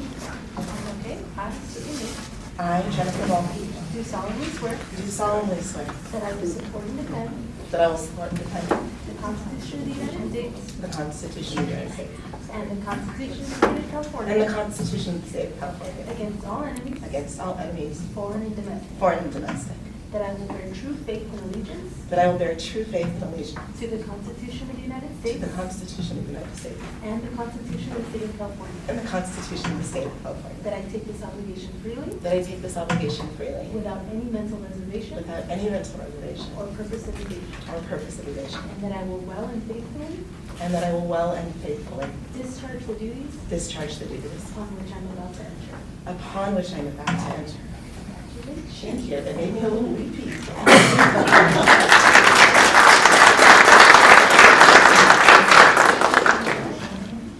There's no crying in council. Oh, well, and I need to leave already then. Thank you. Would you like to say anything, Councilwoman Malki? I am overwhelmed. I appreciate the opportunity to serve our city. I said this in my personal statement. My parents always told us that you have to give of your time and talents. That's your job. That's how you make the world better. You just give of your time and talents. You figure out what you're good at, and then you just sprinkle it all over the place and hope that it makes a difference. And the opportunity that Diamond Bar has given me to figure out the places that I belong have been incredible over the last 2 decades. If I tell you that I struggled in high school, I barely made it out. This was not any type of plan at all for my life. And so the opportunities to learn how to give back in such a meaningful way has been incredibly life-changing for me. And I've been able to role model it for my kids and my students, and I have an incredibly supportive husband who says, babe, just go change the world in whatever way you can. And so I don't have, ironically, a communication professor. I don't have the words to tell you how honored and privileged I am to have this opportunity. So thank you for your faith in me. Thank you for the support of the city and the staff that has helped me learn and be educated on what this role can mean. And I will do my best. Okay. No opportunity sprinkling on the city council, okay? I'm going to sprinkle a little. Appreciate it. Yeah, it's going to happen. All right, thank you very, very much. Congratulations, Thank you. Councilwoman Malki. And at 5:44, we are adjourned.